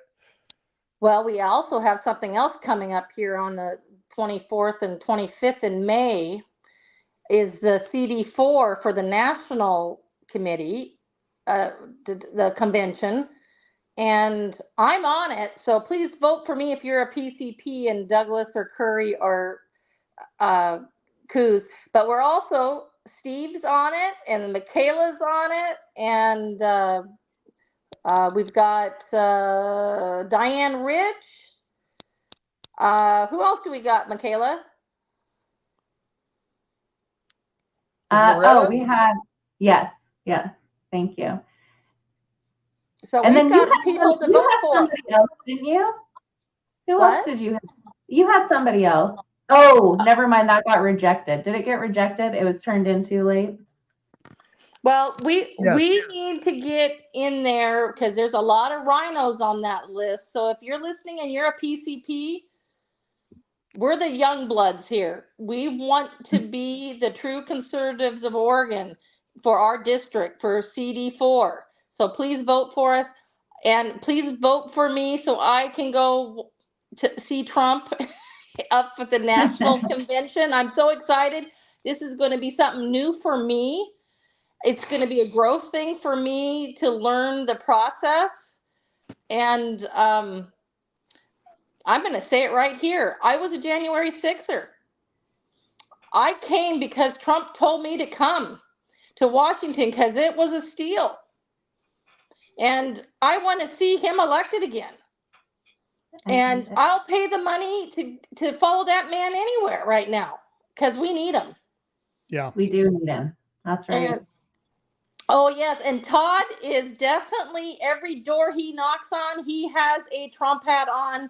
And I think there was only one house that gave him a little grief about Trump's language. But, all the other ones loved it. And I'm going to tell you something else that I thought I just loved when we canvassed Roseburg so hard. We know a true Republican when we come to their door and they have a flag standing. They stand for something. They know what that flag means. They know our Constitution. Yeah. They, how many people have read the Oregon Constitution? We're not even following that. Well, it Did is you a get book. a bunch That of thing's corporation huge. money, Todd? Did you get a bunch of corporation money? No, but you know who did get a bunch of corporations? Yeah, I think some lady with a windmill business gave me some. I'm not sure who that was. But let's Right. go over this. Next headline. Yeah. No. The So little David pinwheel Brock- one. Yeah, Marty's got one. Yeah, a little pinwheel for that one. But David Brock Smith's contributors, Ben Edtl had put out an article on David Brock Smith, the shining star, because that's what he was labeled at the Dorchester conference, which, by the way, if people don't know what Dorchester was originally started, or the reason it was started was so that they were trying to, the original conference was trying to encourage Republicans to support abortion. That's something you need to think about when you think about the Dorchester Conference. And so the major contributor to David Brock Smith has been corporations like Anheuser-Busch, because he really likes Dylan Mulvaney. I think he's a big Dylan Mulvaney fan, and he likes that she gender pretender on his Bud Light. And so that's why he took that money from Anheuser-Busch and other corporations. But look at the second donor is Thomas Tuttle. Thomas Tuttle gave him over $150,000, and you have to ask why. Why did he do that? And of course, the third is grassroots. He did get a lot of grassroots, but you go down even further. He got money from the legislature, people in the legislature. His father gave him a lot of money. Big government gave him money. Socialized healthcare gave him money. Green energy, healthcare, tribes, corporate pharma, socialized housing, and gun rights. And all of this can be found. Money from gun rights. He certainly seems to be supporting gun rights, because look at all the money they're pouring into his campaign. No Go kidding. look at Todd's. Go look at Todd's on Orthstar, and you're going to find that he's got a lot of grassroots money. Yeah. Yes. Well, since we're talking about donations, I did want to also mention, I wasn't here, or we weren't in Roseburg quite yet. Maybe we had just gotten here. But from the water cooler talk that I've heard around town, Alex Scarlatos went up against Tom Kress, and there was a disagreement with some community heads on who should have gone up. Should have been Tom Kress or should have been Alec. Alec was polling like really good, like, I don't know, 70-80% that he was going to win that, and he lost by like 200 or 300 votes. Which regularly I would be like, whatever. But now knowing the situation, I'm like, that's kind of, how's this guy polling at like 70% that he's going to win? And then he loses by a couple hundred votes. So to Todd's point, if Todd loses by a few hundred votes, donations are key, even this late in the game, because we're going to need to get ballot images. And the last time we tried to get them, they said it was going to be $55,000. Yeah. Which is ridiculous. That should be public information. So before I take you guys down, go ahead, Steve. I'm sorry. I just said unconstitutional. Unconstitutional. It really is. It's reprehensible that they would charge so much money for information that, as far as I'm concerned, should be on the county clerk's website. We should all be able to get that information. It's not something that's a secret. They're not showing people how they voted. They're just showing how the overall general public voted, and the ballots are secret ballots. So it's just absolutely ridiculous. Before I take you guys down memory lane, and Steve, can I chirp in real quick about the whole ballot images thing? Go for it. Yeah, because essentially when we tried to get ballot images, they tried to charge us a huge sum for ballot images, and they wanted 25 cents per image. And I said, well, we don't want you to create paper copies. We want you to just take this one directory where all the images are and put it on a thumb drive or send it to us an email, and we'll be fine with that. But we said, okay, fine. We'll just take the adjudicated ballot images. And they said, okay, that'll be $700 or $1,700 or whatever it was. And we said, okay, here's your money. And they went, oh, we had a hard drive failure. And I said, well, that's a big problem for you, because now you have to rerun the election to get those images back. And we went to court and essentially did this thing over 2.5 years. Went to court and finally came out in a lawsuit that in court, Coos County said that they could not take the same ballots and the same machines and the same scanners and the same software and come up with the same result. And the judge was like, what do you mean you can't come up with the same result? Are you saying that in court? Is that what your case hinges on? And they said, exactly. And we went, okay, so we lost the case, but I think we won the war. Yeah. And then they wound up giving us all the ballot images for essentially nothing. So, we had to fight for it, but we eventually got them. And it's just a matter of, just the tenacity of you just keep pressing them, and eventually they're going to cave. And we still haven't figured out how much they paid the high-priced rental lawyers to, bring this case against, to defend this case. because it was a friend of mine, Ron, and I were just doing this, per se. I mean, it's like we couldn't afford lawyers, and we're just like, we'd get up in front of the judge and go, hey, judge, I'm not a lawyer and I've never played one on TV, so please, if we do something wrong, let us know. We're not trying to be, in contempt of court, but we certainly don't know the right questions to ask. And so he was pretty nice about it. I got to say a lot of nice things about Judge Stone. And so he basically just said, okay, you can rerun the election and get the same information, but I want you to rescan all the ballots and give it to these guys. And I went, there you go. I'm good with that. There you go. Yeah, but so Rob, before I want to break in here real quick, Rob, if I could, please. Yes. You guys got to remember, Dan Loomis was appointed by Tim Freeman and Chris Boyce, whoever, and it was during the Kress election. So we had a shuffling. Dan Loomis was running against Kress. He was asked to let Kress win that election and become a commissioner, and he was given the position of county clerk. Now, this whole appointment process, you guys, it's a big deal. These guys, clear to the top of the ORP, are using the appointment process. They're actually arranging people to step out. They're going to do the same thing with John Hanlon. They're setting it up right now with John's little speech about how he was training his replacement. If that's not a tell, I do not know what is. You will see John Hanlon retire, quit, and his replacement will be chosen by our commissioners, just like Dan Loomis was chosen by our commissioners. What we are dealing with here is corruption. Can anybody say corruption? It goes all the way to the top of the ORP, and they're using this process of appointments in their corruption. This is the good old boys club. This is the cabal, and these appointments are being set up by people probably getting paid to quit at the appropriate time to slip somebody in there. So Dan Loomis, we're watching you, buddy. We know why you got appointed, because you're Tim Freeman's boy.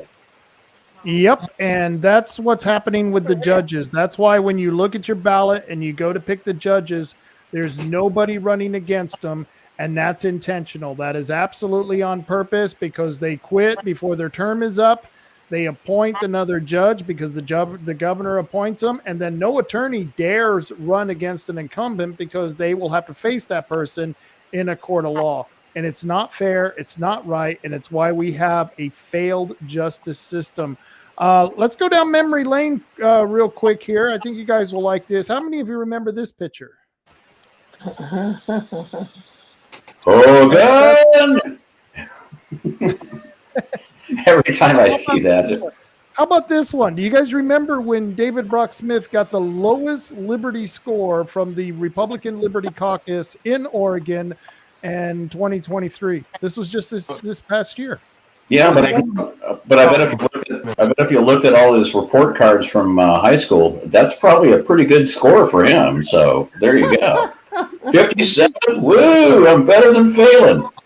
Did you see the article? And this didn't come from our campaign. This was a whole completely different person who was questioning the education certification that David Brock Smith says he has.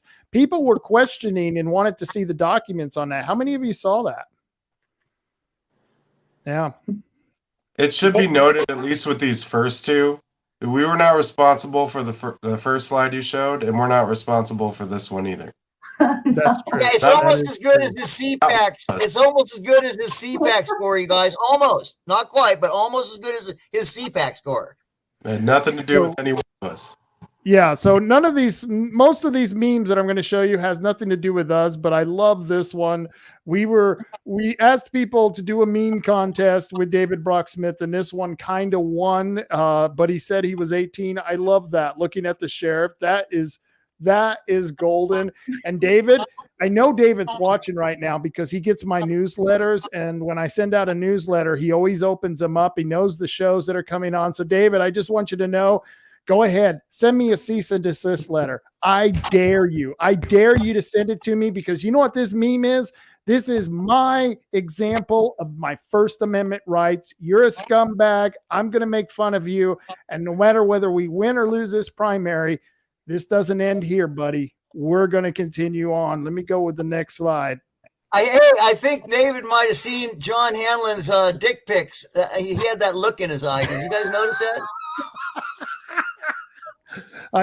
Wow, you really went there, didn't you? You really Is this a rant or what? I mean, I don't know. Sorry, I worked in radio for too long. I mean, there are times when I actually censor myself going, yeah, I would have said that, but. And DBS, of course, this is my favorite expression, douchebag senator. It doesn't really stand for David Brock Smith. It's douche. And that's why to this day, I always call him DBS. So be sure to use that because I know when he hears it, he knows what you're really saying about him. This is fun. That last picture, I was like, going, it looks like he's been working out. It seems like he's lost weight. I mean, look at that belt. I mean, it's like, that's like one of those high waist belt things where it's like, okay, he's looking good. Yeah. Even Ben Edtl, the last time I showed this on my show and Ben Edtl was on there, he says, I don't like that picture because it makes him look too rough. And we've all seen David. He actually looks like a drunkard most of the time, and he's not threatening at all. But I thought this was such a hilarious photo because this is what David Brock Smith probably imagines himself looking like. This is when he looks in the mirror, this is what David actually sees, that tough, big, brawny dude who's, going after an 83-year-old man. That's the picture you really need is like the Stay Puft Marshmallow guy from Ghostbusters. Just like he's like the Stay Puft Marshmallow guy, except less threatening. Wasn't that picture the big guy? I got roasted at the GOP for this, by the way, this picture. But this was the Miss Dis and Mal guy. It's kind of like making him the bad guy, the Miss Dis and Mal guy. It was a cartoon character. So because he's a bully, and that's how he gets away with it with Miss Dis and Mal information. And by the way, for anyone who's listening, I'm going to put out the disclaimer right now. If you want to sue anybody, you want to send a cease and desist letter, that goes to me, Rob Taylor, P.O. Box 973 in Bandon, Oregon. That's P.O. Box 973 in Bandon, Oregon. I dare you. I double dare you. Go ahead. Sue me. I've got the First Amendment right, and there ain't shit you can do to me about this. Double dog dare. I mean, come on, double dog dare. Make them put their tongue on a icy flagpole or something. Yeah, absolutely. We need to thank David Brock Smith also for those 6 mailers. People are getting pissed that they keep getting into the mailbox. It's actually helping our campaign. So put out the 7th one, please. Oh, and I got a call from a call center in India that was like, how do you feel about the people running for Senate District 1? And I was like, oh my God, really? Oh, wow. He's paying foreigners, huh? Well, it's what it sounds like. It sounds like your standard call center for, it's somebody with an Indian accent, and it was just like they were asking about what do you feel about Senate District 1 candidates, and it was like, do you mostly like, kind of like, and they asked me all these questions, and I was like, well, do you know who Todd Vaughn is? And they go, yes, I do. Well, what do you think of him? And I'm going, super positive. Okay, so it's positive, mostly positive, super positive, and I did all that, and they finally got around to David Brock Smith, and I was like, it's like as bad as it can get. I mean, what's below super negative? I'm like, the guy should be doing jail time, and they said, okay, well, we'll take that as a super negative, thank you. And I was just like, are you going to be voting? Yes. Are you good? And I was just like, but I got a call from like an Indian call center, and it was only about one race, and it was only about this one. And I'm like, somebody paid a lot of money to have that live call center do that, survey. And I was just like, wow, he's running scared. I mean, if he's whaling this kind of money into it, he is just running. He's running scared. So let me ask you, when you told me the story, you did the Indian accent. Hello, sir. How are you doing today? Very fine, right? Yes, my name is Betty, and I am from Coos Bay, Oregon, and I would like to ask you questions about Senate District One. Will you be voting in the Republic? You are a Republican, right? And I'm like, yeah, yeah, I am. Sure. So David's paying foreign call centers to do surveys on his own campaign. I love this. Creating jobs in America by sending them to India. I love it. And I was really surprised it wasn't like a Chinese call center. So there you go. I mean, he seems to he's branched out. He's not just doing China now; he's doing India as well. And he went down to the border here recently, didn't he, to get the photo Yes, he op? did. Yes, he couldn't figure out that the border was out of control without him actually going down there and seeing it for himself. And my question was, he's a state senator who's in a minority party who can't do anything in the Senate because the Democrats won't do anything about illegal immigration. So really, what did they do other than get a photo op out of going to the Mexican border?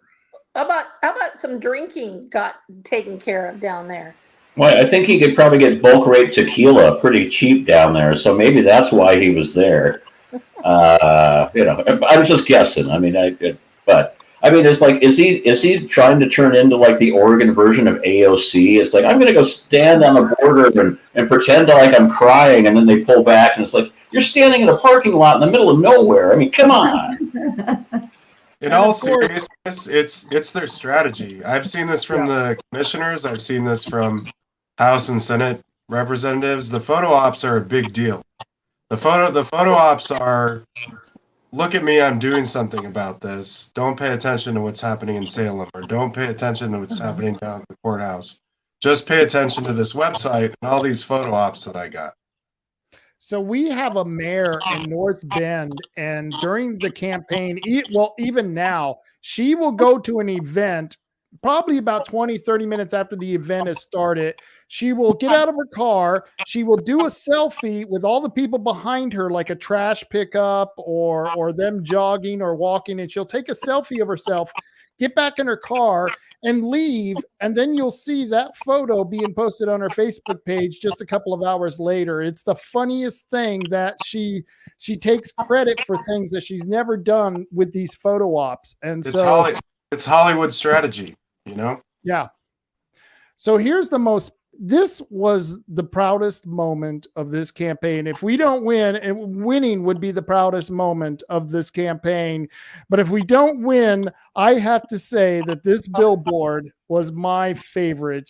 Anyone want to respond to that? I love this. Thank you, RUCPAC. Thank you, Ben Edtl, for this awesome billboard. The best part about this is when you have a billboard as lovely as this created, and then it goes on the front page of the News Review because David Brocksmith sent a cease and desist letter. That is just priceless. Ben Edtl, you're a wizard. Ben, we love you. Ben is a wizard. That was great strategy, and I'm so glad and I have to tell you, it was Diane Rich who originally came up with the idea. We got to do billboards, and got Danessa and got me on board. And as soon as Ben Edtl heard it, it was like it was magic. He loved this idea and he brought it to life. And that is Ben's creation using our idea, Diane's idea. I want to give her full credit for that. Diane. We love you too, Diane. We love you. Thanks, Diane. And so that's why this team is just so kick-ass. We just went from people who had the bigger picture idea to people like Ben who could put that idea into action. And we all, like I said, have our own little different components of this campaign. And I don't think David or the Republican establishment will forget this anytime soon. In fact, I'm sure with those commissioners races that are going to happen here in the next year, yeah, this is going to be a historical thing that's going to be happening here. What do I got next? Oh, of course, I got that one. The Chinese flag on his lapel. That's always my favorite. This This was one sent to me by Paul Romero, and it's the one from Animal House, where the ROTC leader is yelling at God, I can't think of that guy's name in Animal House, but of course we put David Brock Smith's hat on there. A name on that guy's hat. It says, "Is that a Chinese Communist Party pledge pin on your uniform?" And there's David, also of course, saying, "Yep, that's me." And then this is another favorite, and this was another Ben Edtl. And once again, Ben Edtl didn't post this. I'm posting this, Rob Taylor. So if anyone wants to sue anyone, P.O. Box 973, Bandon, Oregon. That's P.O. Box 973, Bandon, Oregon. Sue me. Go right ahead. And by the way, I just want you to know, I don't know diddly. You'll only get my dirty underwear. That's all you're going to get from me, because I'm a poor man who owns nothing. So please sue me, because this is a brilliant meme. I voted for tampons in the little boy's bathroom. Danessa, go for it. Hey, wasn't there just a news article about the most communist state in the union is Oregon. And Yep. he's contributing to that. So we've got a bad name. We are the guinea pigs for all the health care, for mail-in ballots. All of this has happened because of our legislature letting this stuff happen. Yes. And then he tries to lie about it. And then when he realized that we called him out on it, he couldn't lie anymore. And then I believed he blamed another Republican senator, Weber. Wasn't it Weber that he blamed, Danessa? Oh yeah, he blamed Weber because we divided the bills up, and that was her responsibility to read them. And he was there for all the meetings, by the way. Right. And he couldn't hear what the bill read out loud. He couldn't see those chicks with dicks who were there in dresses talking about putting tampons in the boys' bathroom, because anyone can go back and see the committee meetings, and there were a bunch of men in dresses at that meeting, and it was just anyone who thinks that he didn't know what was going on, it's just ludicrous. And in the fact that it went from his committee to the committee that Christine Drazen was on, and then she voted for it, and then it went from that second committee to a full House vote, and they both voted on it again. How can you be that damn stupid? It's three-dimensional chess. That's what it is. Yes, underwater. Three-dimensional chess being played underwater. You just don't understand. You don't understand. Here's my favorite that completely undermines David Brock Smith's belief that we need to fight for voter integrity. It also proves that there is voter fraud going on. Thomas Tuttle, and I have to say this, allegedly, according to his voting records from the county of San Francisco and from the county of Curry County, both of those clerks have verified allegedly that Thomas Tuttle has been voting in both states since 2012, and he voted in the same election in 2018, and he voted in both state primaries in 2020. And this is a man who gave money to Mitt Romney during the 2016 campaign for president. And I think Marty can validate that. Marty, didn't he give money to Mitt Romney? Drazen. Oh, so he gave money to Drazen and to Mitt Romney. And here's the thing that I thought was most gobsmacking about this whole situation is that you actually went to those people and said, hey, isn't this a crime? And they said, oh, I'm sorry, the statute of limitations ran out. And I'm like, nah, unfortunately, when I was talking with I'm on Cause of America group as well, and I was talking to one of those guys, and they said, and even Dr. Frank, when I talked to him, he was saying, yeah, voter fraud is not a simple misdemeanor. It's not a simple felony. It doesn't have, it's not something that expires after 3.5 years or, whatever. It's, it's one of those kind of situations where, especially in a federal election, there is no statute of limitations. So when they said, oh, the statute of limitations ran out, they basically were BSing you to get you to stop paying attention to it or just go away. I mean, Coos County election office and Coos County clerk was just every time they're like could you just please go away? And I'm like, well, no, but thanks for asking. Right. And so we're going to have to follow up on that because, like you said, I think there's more to this. And Thomas Tuttle has given up his voter registration in California. That's what the Curry County clerk has said. We're going to check that to verify that, to make sure that has happened. Because once again, now that we're on to some of these Republicans, such as David Brock Smith, we're going to continue this stuff up. And so anyone else want to comment on this photo? Oh, and I was just going to inject real quick. I just got a fresh list of NCOA data, which is National Change of Address information. And it basically lists everybody that has changed their address. And it tells you like who changed their address into a county so that they could register to vote. So I just got that data and I'm going to start working on it. So you can imagine what I'm going to be doing. Yes. And then here is Rod Schilling, and I love this picture of Rod. He was in the hospital, and I'm sure he's probably upset with me about this, but yeah, this somebody is Rod pull Schilling. the plug, pull the plug, somebody pull the plug. Now, this was a statement. I was complaining about another senator, Dick Anderson. Dick Anderson was actually one of the 3 senators who gave a quorum to the Democrats that allowed them to pass HB 2002 and HB 2005, the child mutilation bill and the bad gun bill. And I asked Rod, I was complaining about Dick Anderson, and this is what Rod sent to me. And I've got it on a text, so he can't say I'm lying about him, because you know how they're going to say this is misinformation. Bullshit, Rod.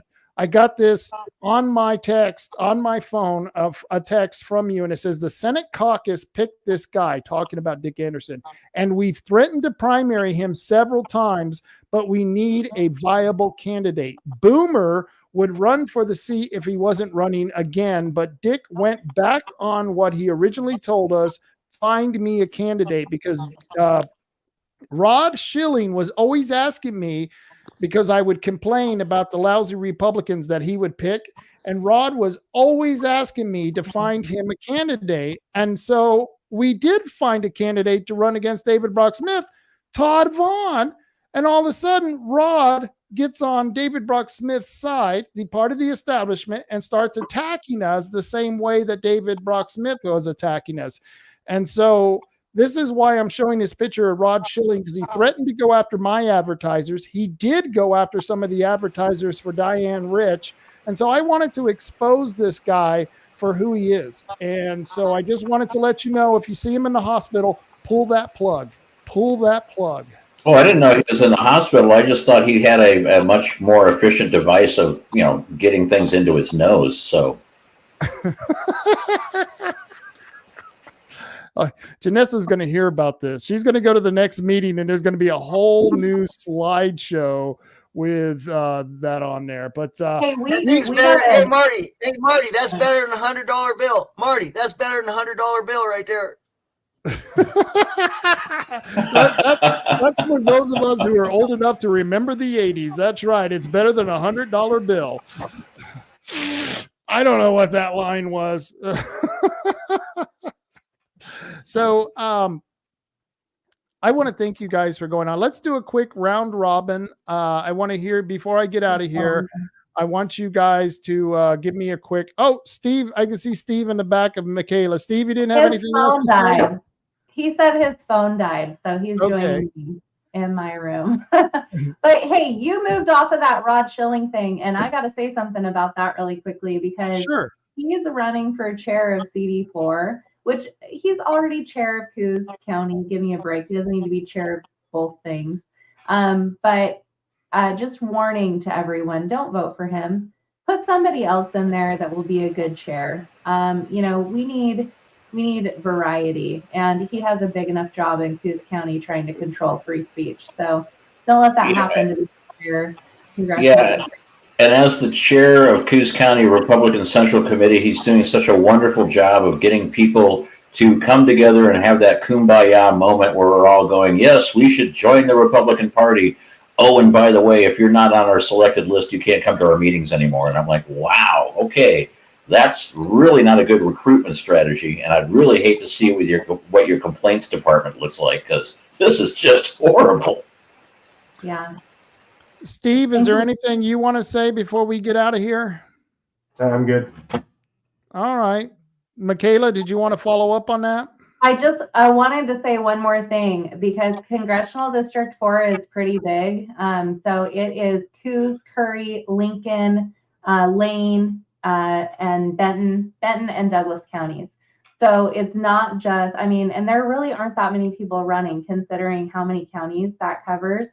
So to any PCPs that are listening out there, if you're not part of Senate District 1, we also have these other areas that are going to be able to vote. So you have to be an elected PCP, but please attend and don't vote for Rod Schilling.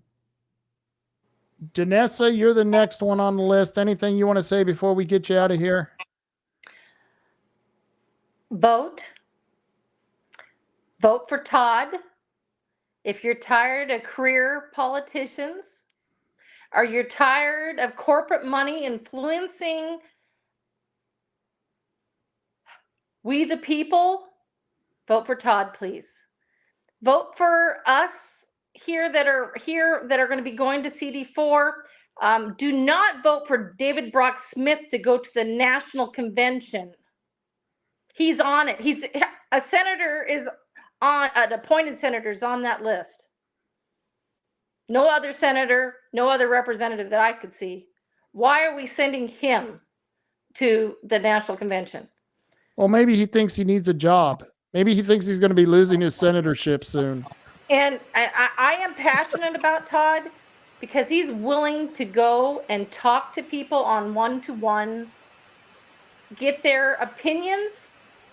He does have your back, and he'll listen to you. And that's what we need for representation. We do not need someone up there that's getting fed money to vote against the people. That is all I have to say. And I'm doing this for my kids. This is not for me. Yeah. It's not helping my health. We work our ass off on this campaign because we have it in our hearts and we are God-led to get things changed in Oregon. And that's why we're here. And that's why we do it. We don't get paid for this. We do this because we know that as citizens, we have to fight against corruption and shine a light and start holding people, our elected officials, accountable. And that's what we're supposed to do. But we're getting our heads cut off here. And I hope people are listening to this so that they understand we're not the enemy. We're just the messenger. We're asking the questions. We're using our heads. And I don't know if some of these towns have been drinking too much Kool-Aid or fluoride in their water and they just don't care anymore, or they don't want to get involved or research.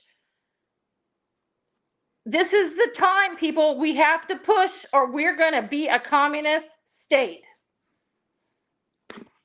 And you're going to run out of people who are willing to speak out and stand up for you if you keep getting rid of all of the good people who are willing to stand on the front lines. Keep that in mind. I couldn't agree with you more. Marty, you're next. Well, I'd just like to say I'm honored to be able to work with the Todd Vaughn campaign because I was pretty apolitical. I was mostly a computer nerd and a research guy. And when you were like on, hey, I'm going to have David Brock Smith on the show. Can you go look at Orstar? And I was like, yeah, sure, I can do that. And then I went and looked and I'm like going, wow, look at all these donations from this one guy. And then I started looking into who that one guy was. And I used to work in the financial industry. So I went to all my financial friends and said, who's this guy? And they told me about him. And I was like and I was like, even on that show, I was on before DBS was on. And I was like going, maybe having a guy that's really well connected with China would be a good thing for Oregon. If, all David Brock Smith would have to do is say, hey, you know what?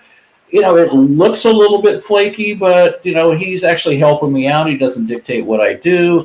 Thanks for bringing up the question. It's like, yeah, there's nothing nefarious going on.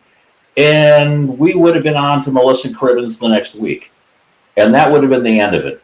When he went scorched earth, I said, you know what? I was pretty apolitical, but now I'm super political, and I'm super about taking out the corruption. And then I ran into Todd Vaughn, and I was like, oh, here's a guy who has so much common sense in an era where common sense is no longer common. And I'm like going, this is the guy I got to get behind. And so, you've heard the commercials, so you know that I'm like, I'm behind him 100%. I'm like, this is the guy we have to have. And as an aside, and this is just coincidental, I was down on the Rogue River fishing, and Todd Vaughn showed up at Lex's Landing. And it was like 5 minutes before he showed up, I caught my first fish on the Rogue River in 3 years of fishing on that thing. And I caught a 21-pound springer. And then Todd Vaughn showed up, and I was like going, okay, this has got to be a sign. My first successful fishing trip on the road, and then Todd shows up, and I'm like going, this is the sign I was looking for. He is for the fishermen. He is for the forest. And the fish. That's a campaign promise. That's beautiful, man. Thank you, Marty. And I want to leave this with the man of the hour, the guy that we all support, the man that is going to be our next senator. I was really worried, Todd, at the beginning of this, because we were facing insurmountable odds, and we've met the challenge. We've more than met the challenge. Win, lose, or draw, we have done very successful at this campaign. We have made sure that even if David Brock Smith wins, he is marred for life. He can never go on and know that the majority, and I say this because very few people are actually going to elect him or anyone in that position in the primary to Senate. The majority of the people don't vote in the primary. It's just a fact. And so the majority of the people, I believe the true majority, believes that David Brock Smith is compromised and corrupt. And that is the legacy of this man, thanks to our campaign. But better yet, if we do win, I believe we have great chances. We've made great strides, and we've come a long way since we started. And just knocking on doors with you, Todd, has really inspired me. So I think that we are going to take this to the next level. You're going to be the next senator. I hope people are getting out there and voting. And ladies and gentlemen, I want to end with a word from Todd Vaughn. You guys have been the greatest campaign team that I could have ever asked for. I had no idea how perfectly fit for each position on this team that each member has been. It's been like, I consider it a miracle. Honestly, it's a miracle of God. So I know God's in this thing. I want to say that I'm really sorry about the April Fool's joke. Not. We're going to get you back for that. We're going to get you back for that. Yeah, we'll election night, we're going to go, oh my God, you lost. And then after you go off on a drunk, we'll go, we were lying, you won. We're going to videotape that. Yeah. Yeah. This rant's been a blast. I want everybody out there to know, don't lose your sense of humor. I didn't smear David Brock Smith by saying that the windmill bill was fast tracking the windmills. That's not a smear. Come on, you guys. But David Brock Smith has gone down and dirty now for the last couple weeks just because he was getting beat. Okay, that's all it was. And I don't appreciate a man taking that tack. Okay, but I will say this: I've had a lot of fun tonight. Yeah. If you're going to go down and dirty on me, you better get ready for some comedy because it's coming your way, brother. Okay? I'm a logger, and you don't do that in the brush. We don't permit that kind of crap. Okay? So there's working men out there in Oregon that are going to be voting today, tomorrow. They already have voted, and I guarantee you they won't be voting for David Brock Smith because the people in Oregon that I'm going to represent are guys like me and you, Rob, and you, Marty, and everybody that's helped. They're working people, and that's why we're getting the votes we're getting, because people want normal people who have a sense of humor, who are actually not jerks, who wouldn't smear somebody just because they were behind. David Brock Smith, I have not appreciated your little mailers. So the jokes tonight, well, brother, that's what you get when you start doing that crap to a logger. All right, you guys, just so you know. I love you guys. I can't wait for election night because we're going to party. I agree with you. I think it's going to be a blast. And you all have a wonderful night tonight, okay? And I thank you so much for being here, okay? Thanks, Rob. Thank you. Thanks, Rob. Yeah. Bye, guys. Everybody, thanks for being here. It's such a great evening.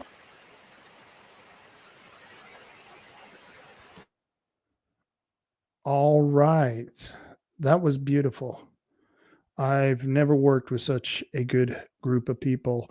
I've never felt surrounded so much by good friends who I know have my back. You know what I mean? They came to me in my time of need. You know, I got my show canceled, and there were a lot of people who came to me after my show was canceled and started telling me stories about the senator that I was trying to expose the corruption, expose what he was doing. And, you know, other people were coming to me and telling me stories. I started thinking maybe I was on to something. Maybe I was on to something here. Maybe this guy is not such a good guy. David, I don't believe you're a good guy. I believe you're a very bad man who's doing bad things. And I know there's a lot of people who don't believe that because you've done a lot of favors for people. Politics is the game of you scratch my back, I'll scratch yours. That's what the game is in politics. And you play it pretty well. You're a good back scratcher. But we see through your lies. We see through your deception, David. And you're going to feel the sting on election night when a good percentage of the people of Senate District 1 vote against you, mister. And I'm going to be there. And the best thing that could possibly happen is we take your Senate seat away from you. Please, David, if that happens on election night, please take a picture of you crying on the potty. Because that's what you're going to be. You're going to be a fat boy crying on the potty. And we're going to be laughing at you. And if we lose, it doesn't matter. Because we can't lose. We're going to continue this fight. We're going to continue every battle from here on out. You have inspired us. If I could give you one thanks, if I can give you 1 ounce of credit, David, it's that you have inspired a whole group of people to become more active, ask more questions, and become more curious about our leaders. You have opened our eyes, David Brock Smith, and you have opened our eyes to your demise. And that's what's going to happen. I can promise you that. I can promise you that. And, you know, we've got a lot of people supporting us. And right now I'm going to mention a couple of the people who are still supporting me, who've helped me out during this whole endeavor that I've undertaken. And they're still my sponsors, and I have to thank them very much. 3H Tree Service, Matt Holman and the guys, good friends of mine, always have had my back. And you know why they got my back? Because they know I'm just as loyal to them as they are to me. You can't take that away from us, David Brock Smith. And if you folks out there, you want to get a good tree service who does a good job, and not only does a good job, but they have the right attitude and the right beliefs. That's 3H Tree Service, 541-294-1800. Those guys rock, and they're badass. But of course, if you're one of my sponsors, you have to be badass. That's one of my requirements, to be one of my sponsors. And that goes for Tim over at Tom and Gigs. One badass mofo. If you need your card repaired, I've taken my car to him for a long time. I talked about this earlier today. That I had a Chevy, an old Chevy, and I loved that Chevy van. I think there was a song about that once. And I know Tim doesn't like working on Chevys, but he'll work on your Chevy and he'll do a damn good job. And he used to hate working on a Chevy van, but when he did, the man was a master. He was a master who knew how to take care of the mechanics of your car, and he'll take care of your car. Go to Tom and Giggs. If you'd have any automotive needs, Tim can take care of you at Tom and Giggs, and you can get yourself an RC card. Get yourself a Tannerite. I've often said, you got squatters, Tom and Giggs got Tannerite. I don't know. Put the two together. I'm just saying. And of course, Herbal Choices. Once again, people who've been very loyal to me because I've been very loyal to them. They're still supporters of my show. They have 5 stores? Let's see. There's one in Bandon. They got one in Bandon, which is a beautiful store. I've gone to it quite often, especially if you need those edibles. You need a bong? They got a bong. If you need to go get some of your herbals, some of those herbals, to lighten up the mood, drinking isn't always good. It isn't for everyone. And this is an alternative. So they got a store in Bandon. They got a store in the northbound lanes of Coos Bay on 101 going northbound. They got a store on the southbound side of North Bend coming over the bridge. If you come over the Bullard's Bridge, it's not Bullard's Bridge. Gosh, I can't think of the bridge now. Maybe I've been to Herbal Choices one too many times, but there's one in North Bend and there's one in Charleston. So that's 4 stores. 4 stores for Herbal Choices. Great place to go get your herbals. I highly recommend it. And let's see, what else do we got now? Oregon Firearms Federation. Kevin Starrett is going to be on the show Monday. He already recorded the show, and that's because he had other engagements for Monday, but he came on the show because I thought we needed to talk about those phony gun groups that they were creating and some of the things that are going on in the primary. And I know a lot of you are getting tired of talking about this election, but it's very important. The primary is extremely important because the only way you can derive better Republicans to represent you in the legislature, to elect better Republicans in the primary. And that's why it's a dog-eat-dog world, and it's a fight to the end. It's a no-holds-barred. We're not holding anything back, and we're going to take down these dirty dog Republicans who are not actually representing us. We're going to do it. It's going to happen. And if you want to give money to a good group, give your money to Oregon Firearms Federation. They're the only no-compromise gun group in Oregon, and they're real. They are actually in several court cases right now fighting against Measure 114. Measure 114 is an absolutely horrid Second Amendment anti-gun bill. And they're the ones who are backing the money, which is paying for the lawyers to fight against Measure 114. So that's where you can get that. I'm going to go over this real quick. Bandon Gun Club in Bandon. You need to practice with your pistol. This is the place you go. Bandon Gun Club. They're not my sponsors, but I always mention them on my show because they're good people. And of course, if you need to go to a rifle range and take your AR, your AK, whatever you got as a rifle, you want to go shooting, you can look up TiogaSportsPark.org. They're open almost every weekend, unless it's rainy or stormy. They usually announce that on their website, TiogaSportsPark.org. Become a member. I highly recommend it. It's the place to go. And they're having a pin shoot in May 18th. That's just 8 days away. Just 8 short days away. You got to go to a pin shoot. And this is for the Lions Club. I highly recommend you get involved. This is a way they can raise money. They can raise money for the Lions Club. And this is, if you want to shoot some bowling pins, this is your chance. This is your chance to be able to shoot bowling pins. So I highly recommend it. And I want to thank all of you for joining me.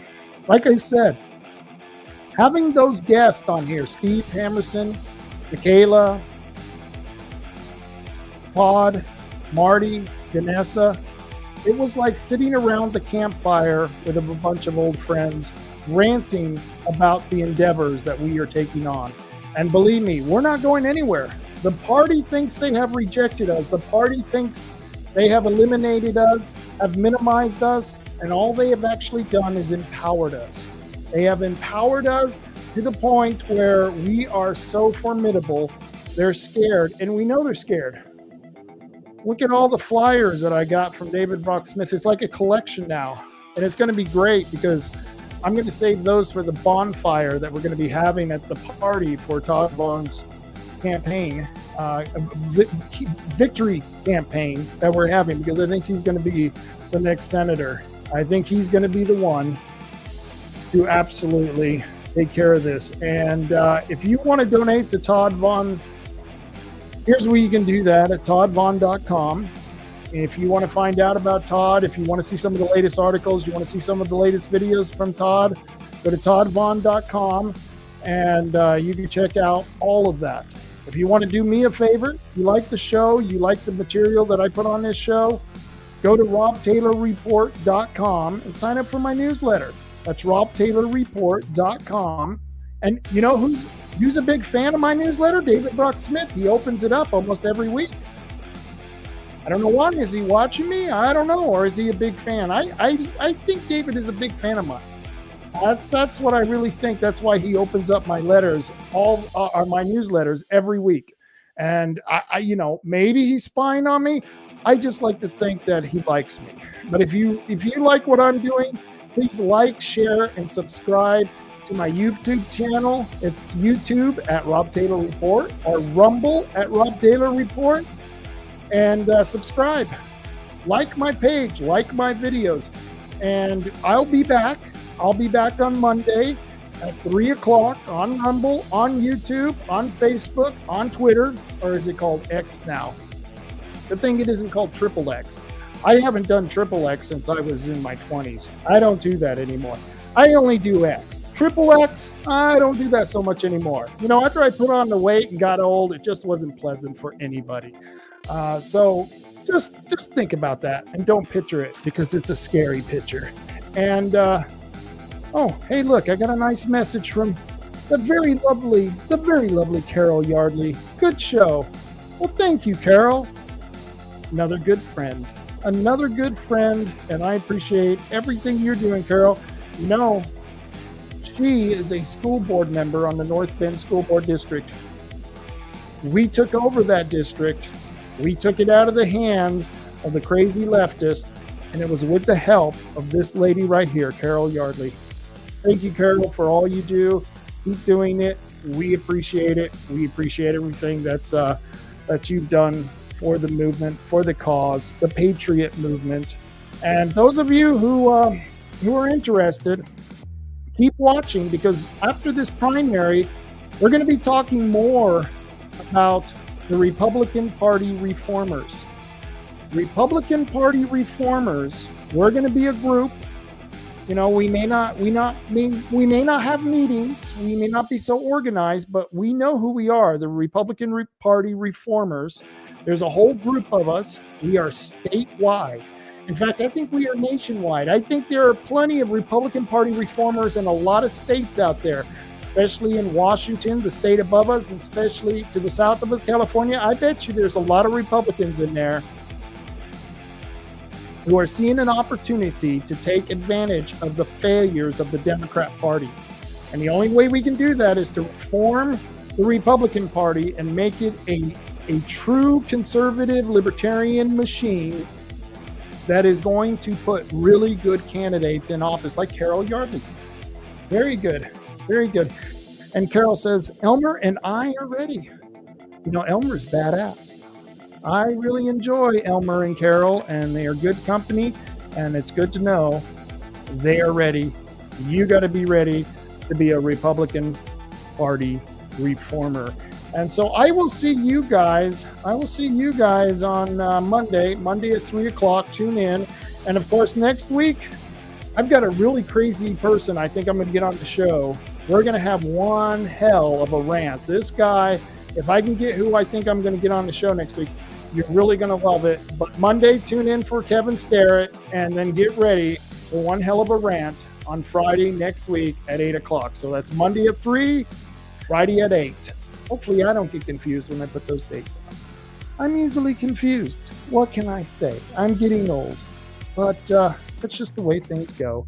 And so until Monday, until I see you folks, until I see all of you out there doing your best, doing what you can for the movement, I always say one thing. And I want you to continue this one thing. Carry on, America. Carry on.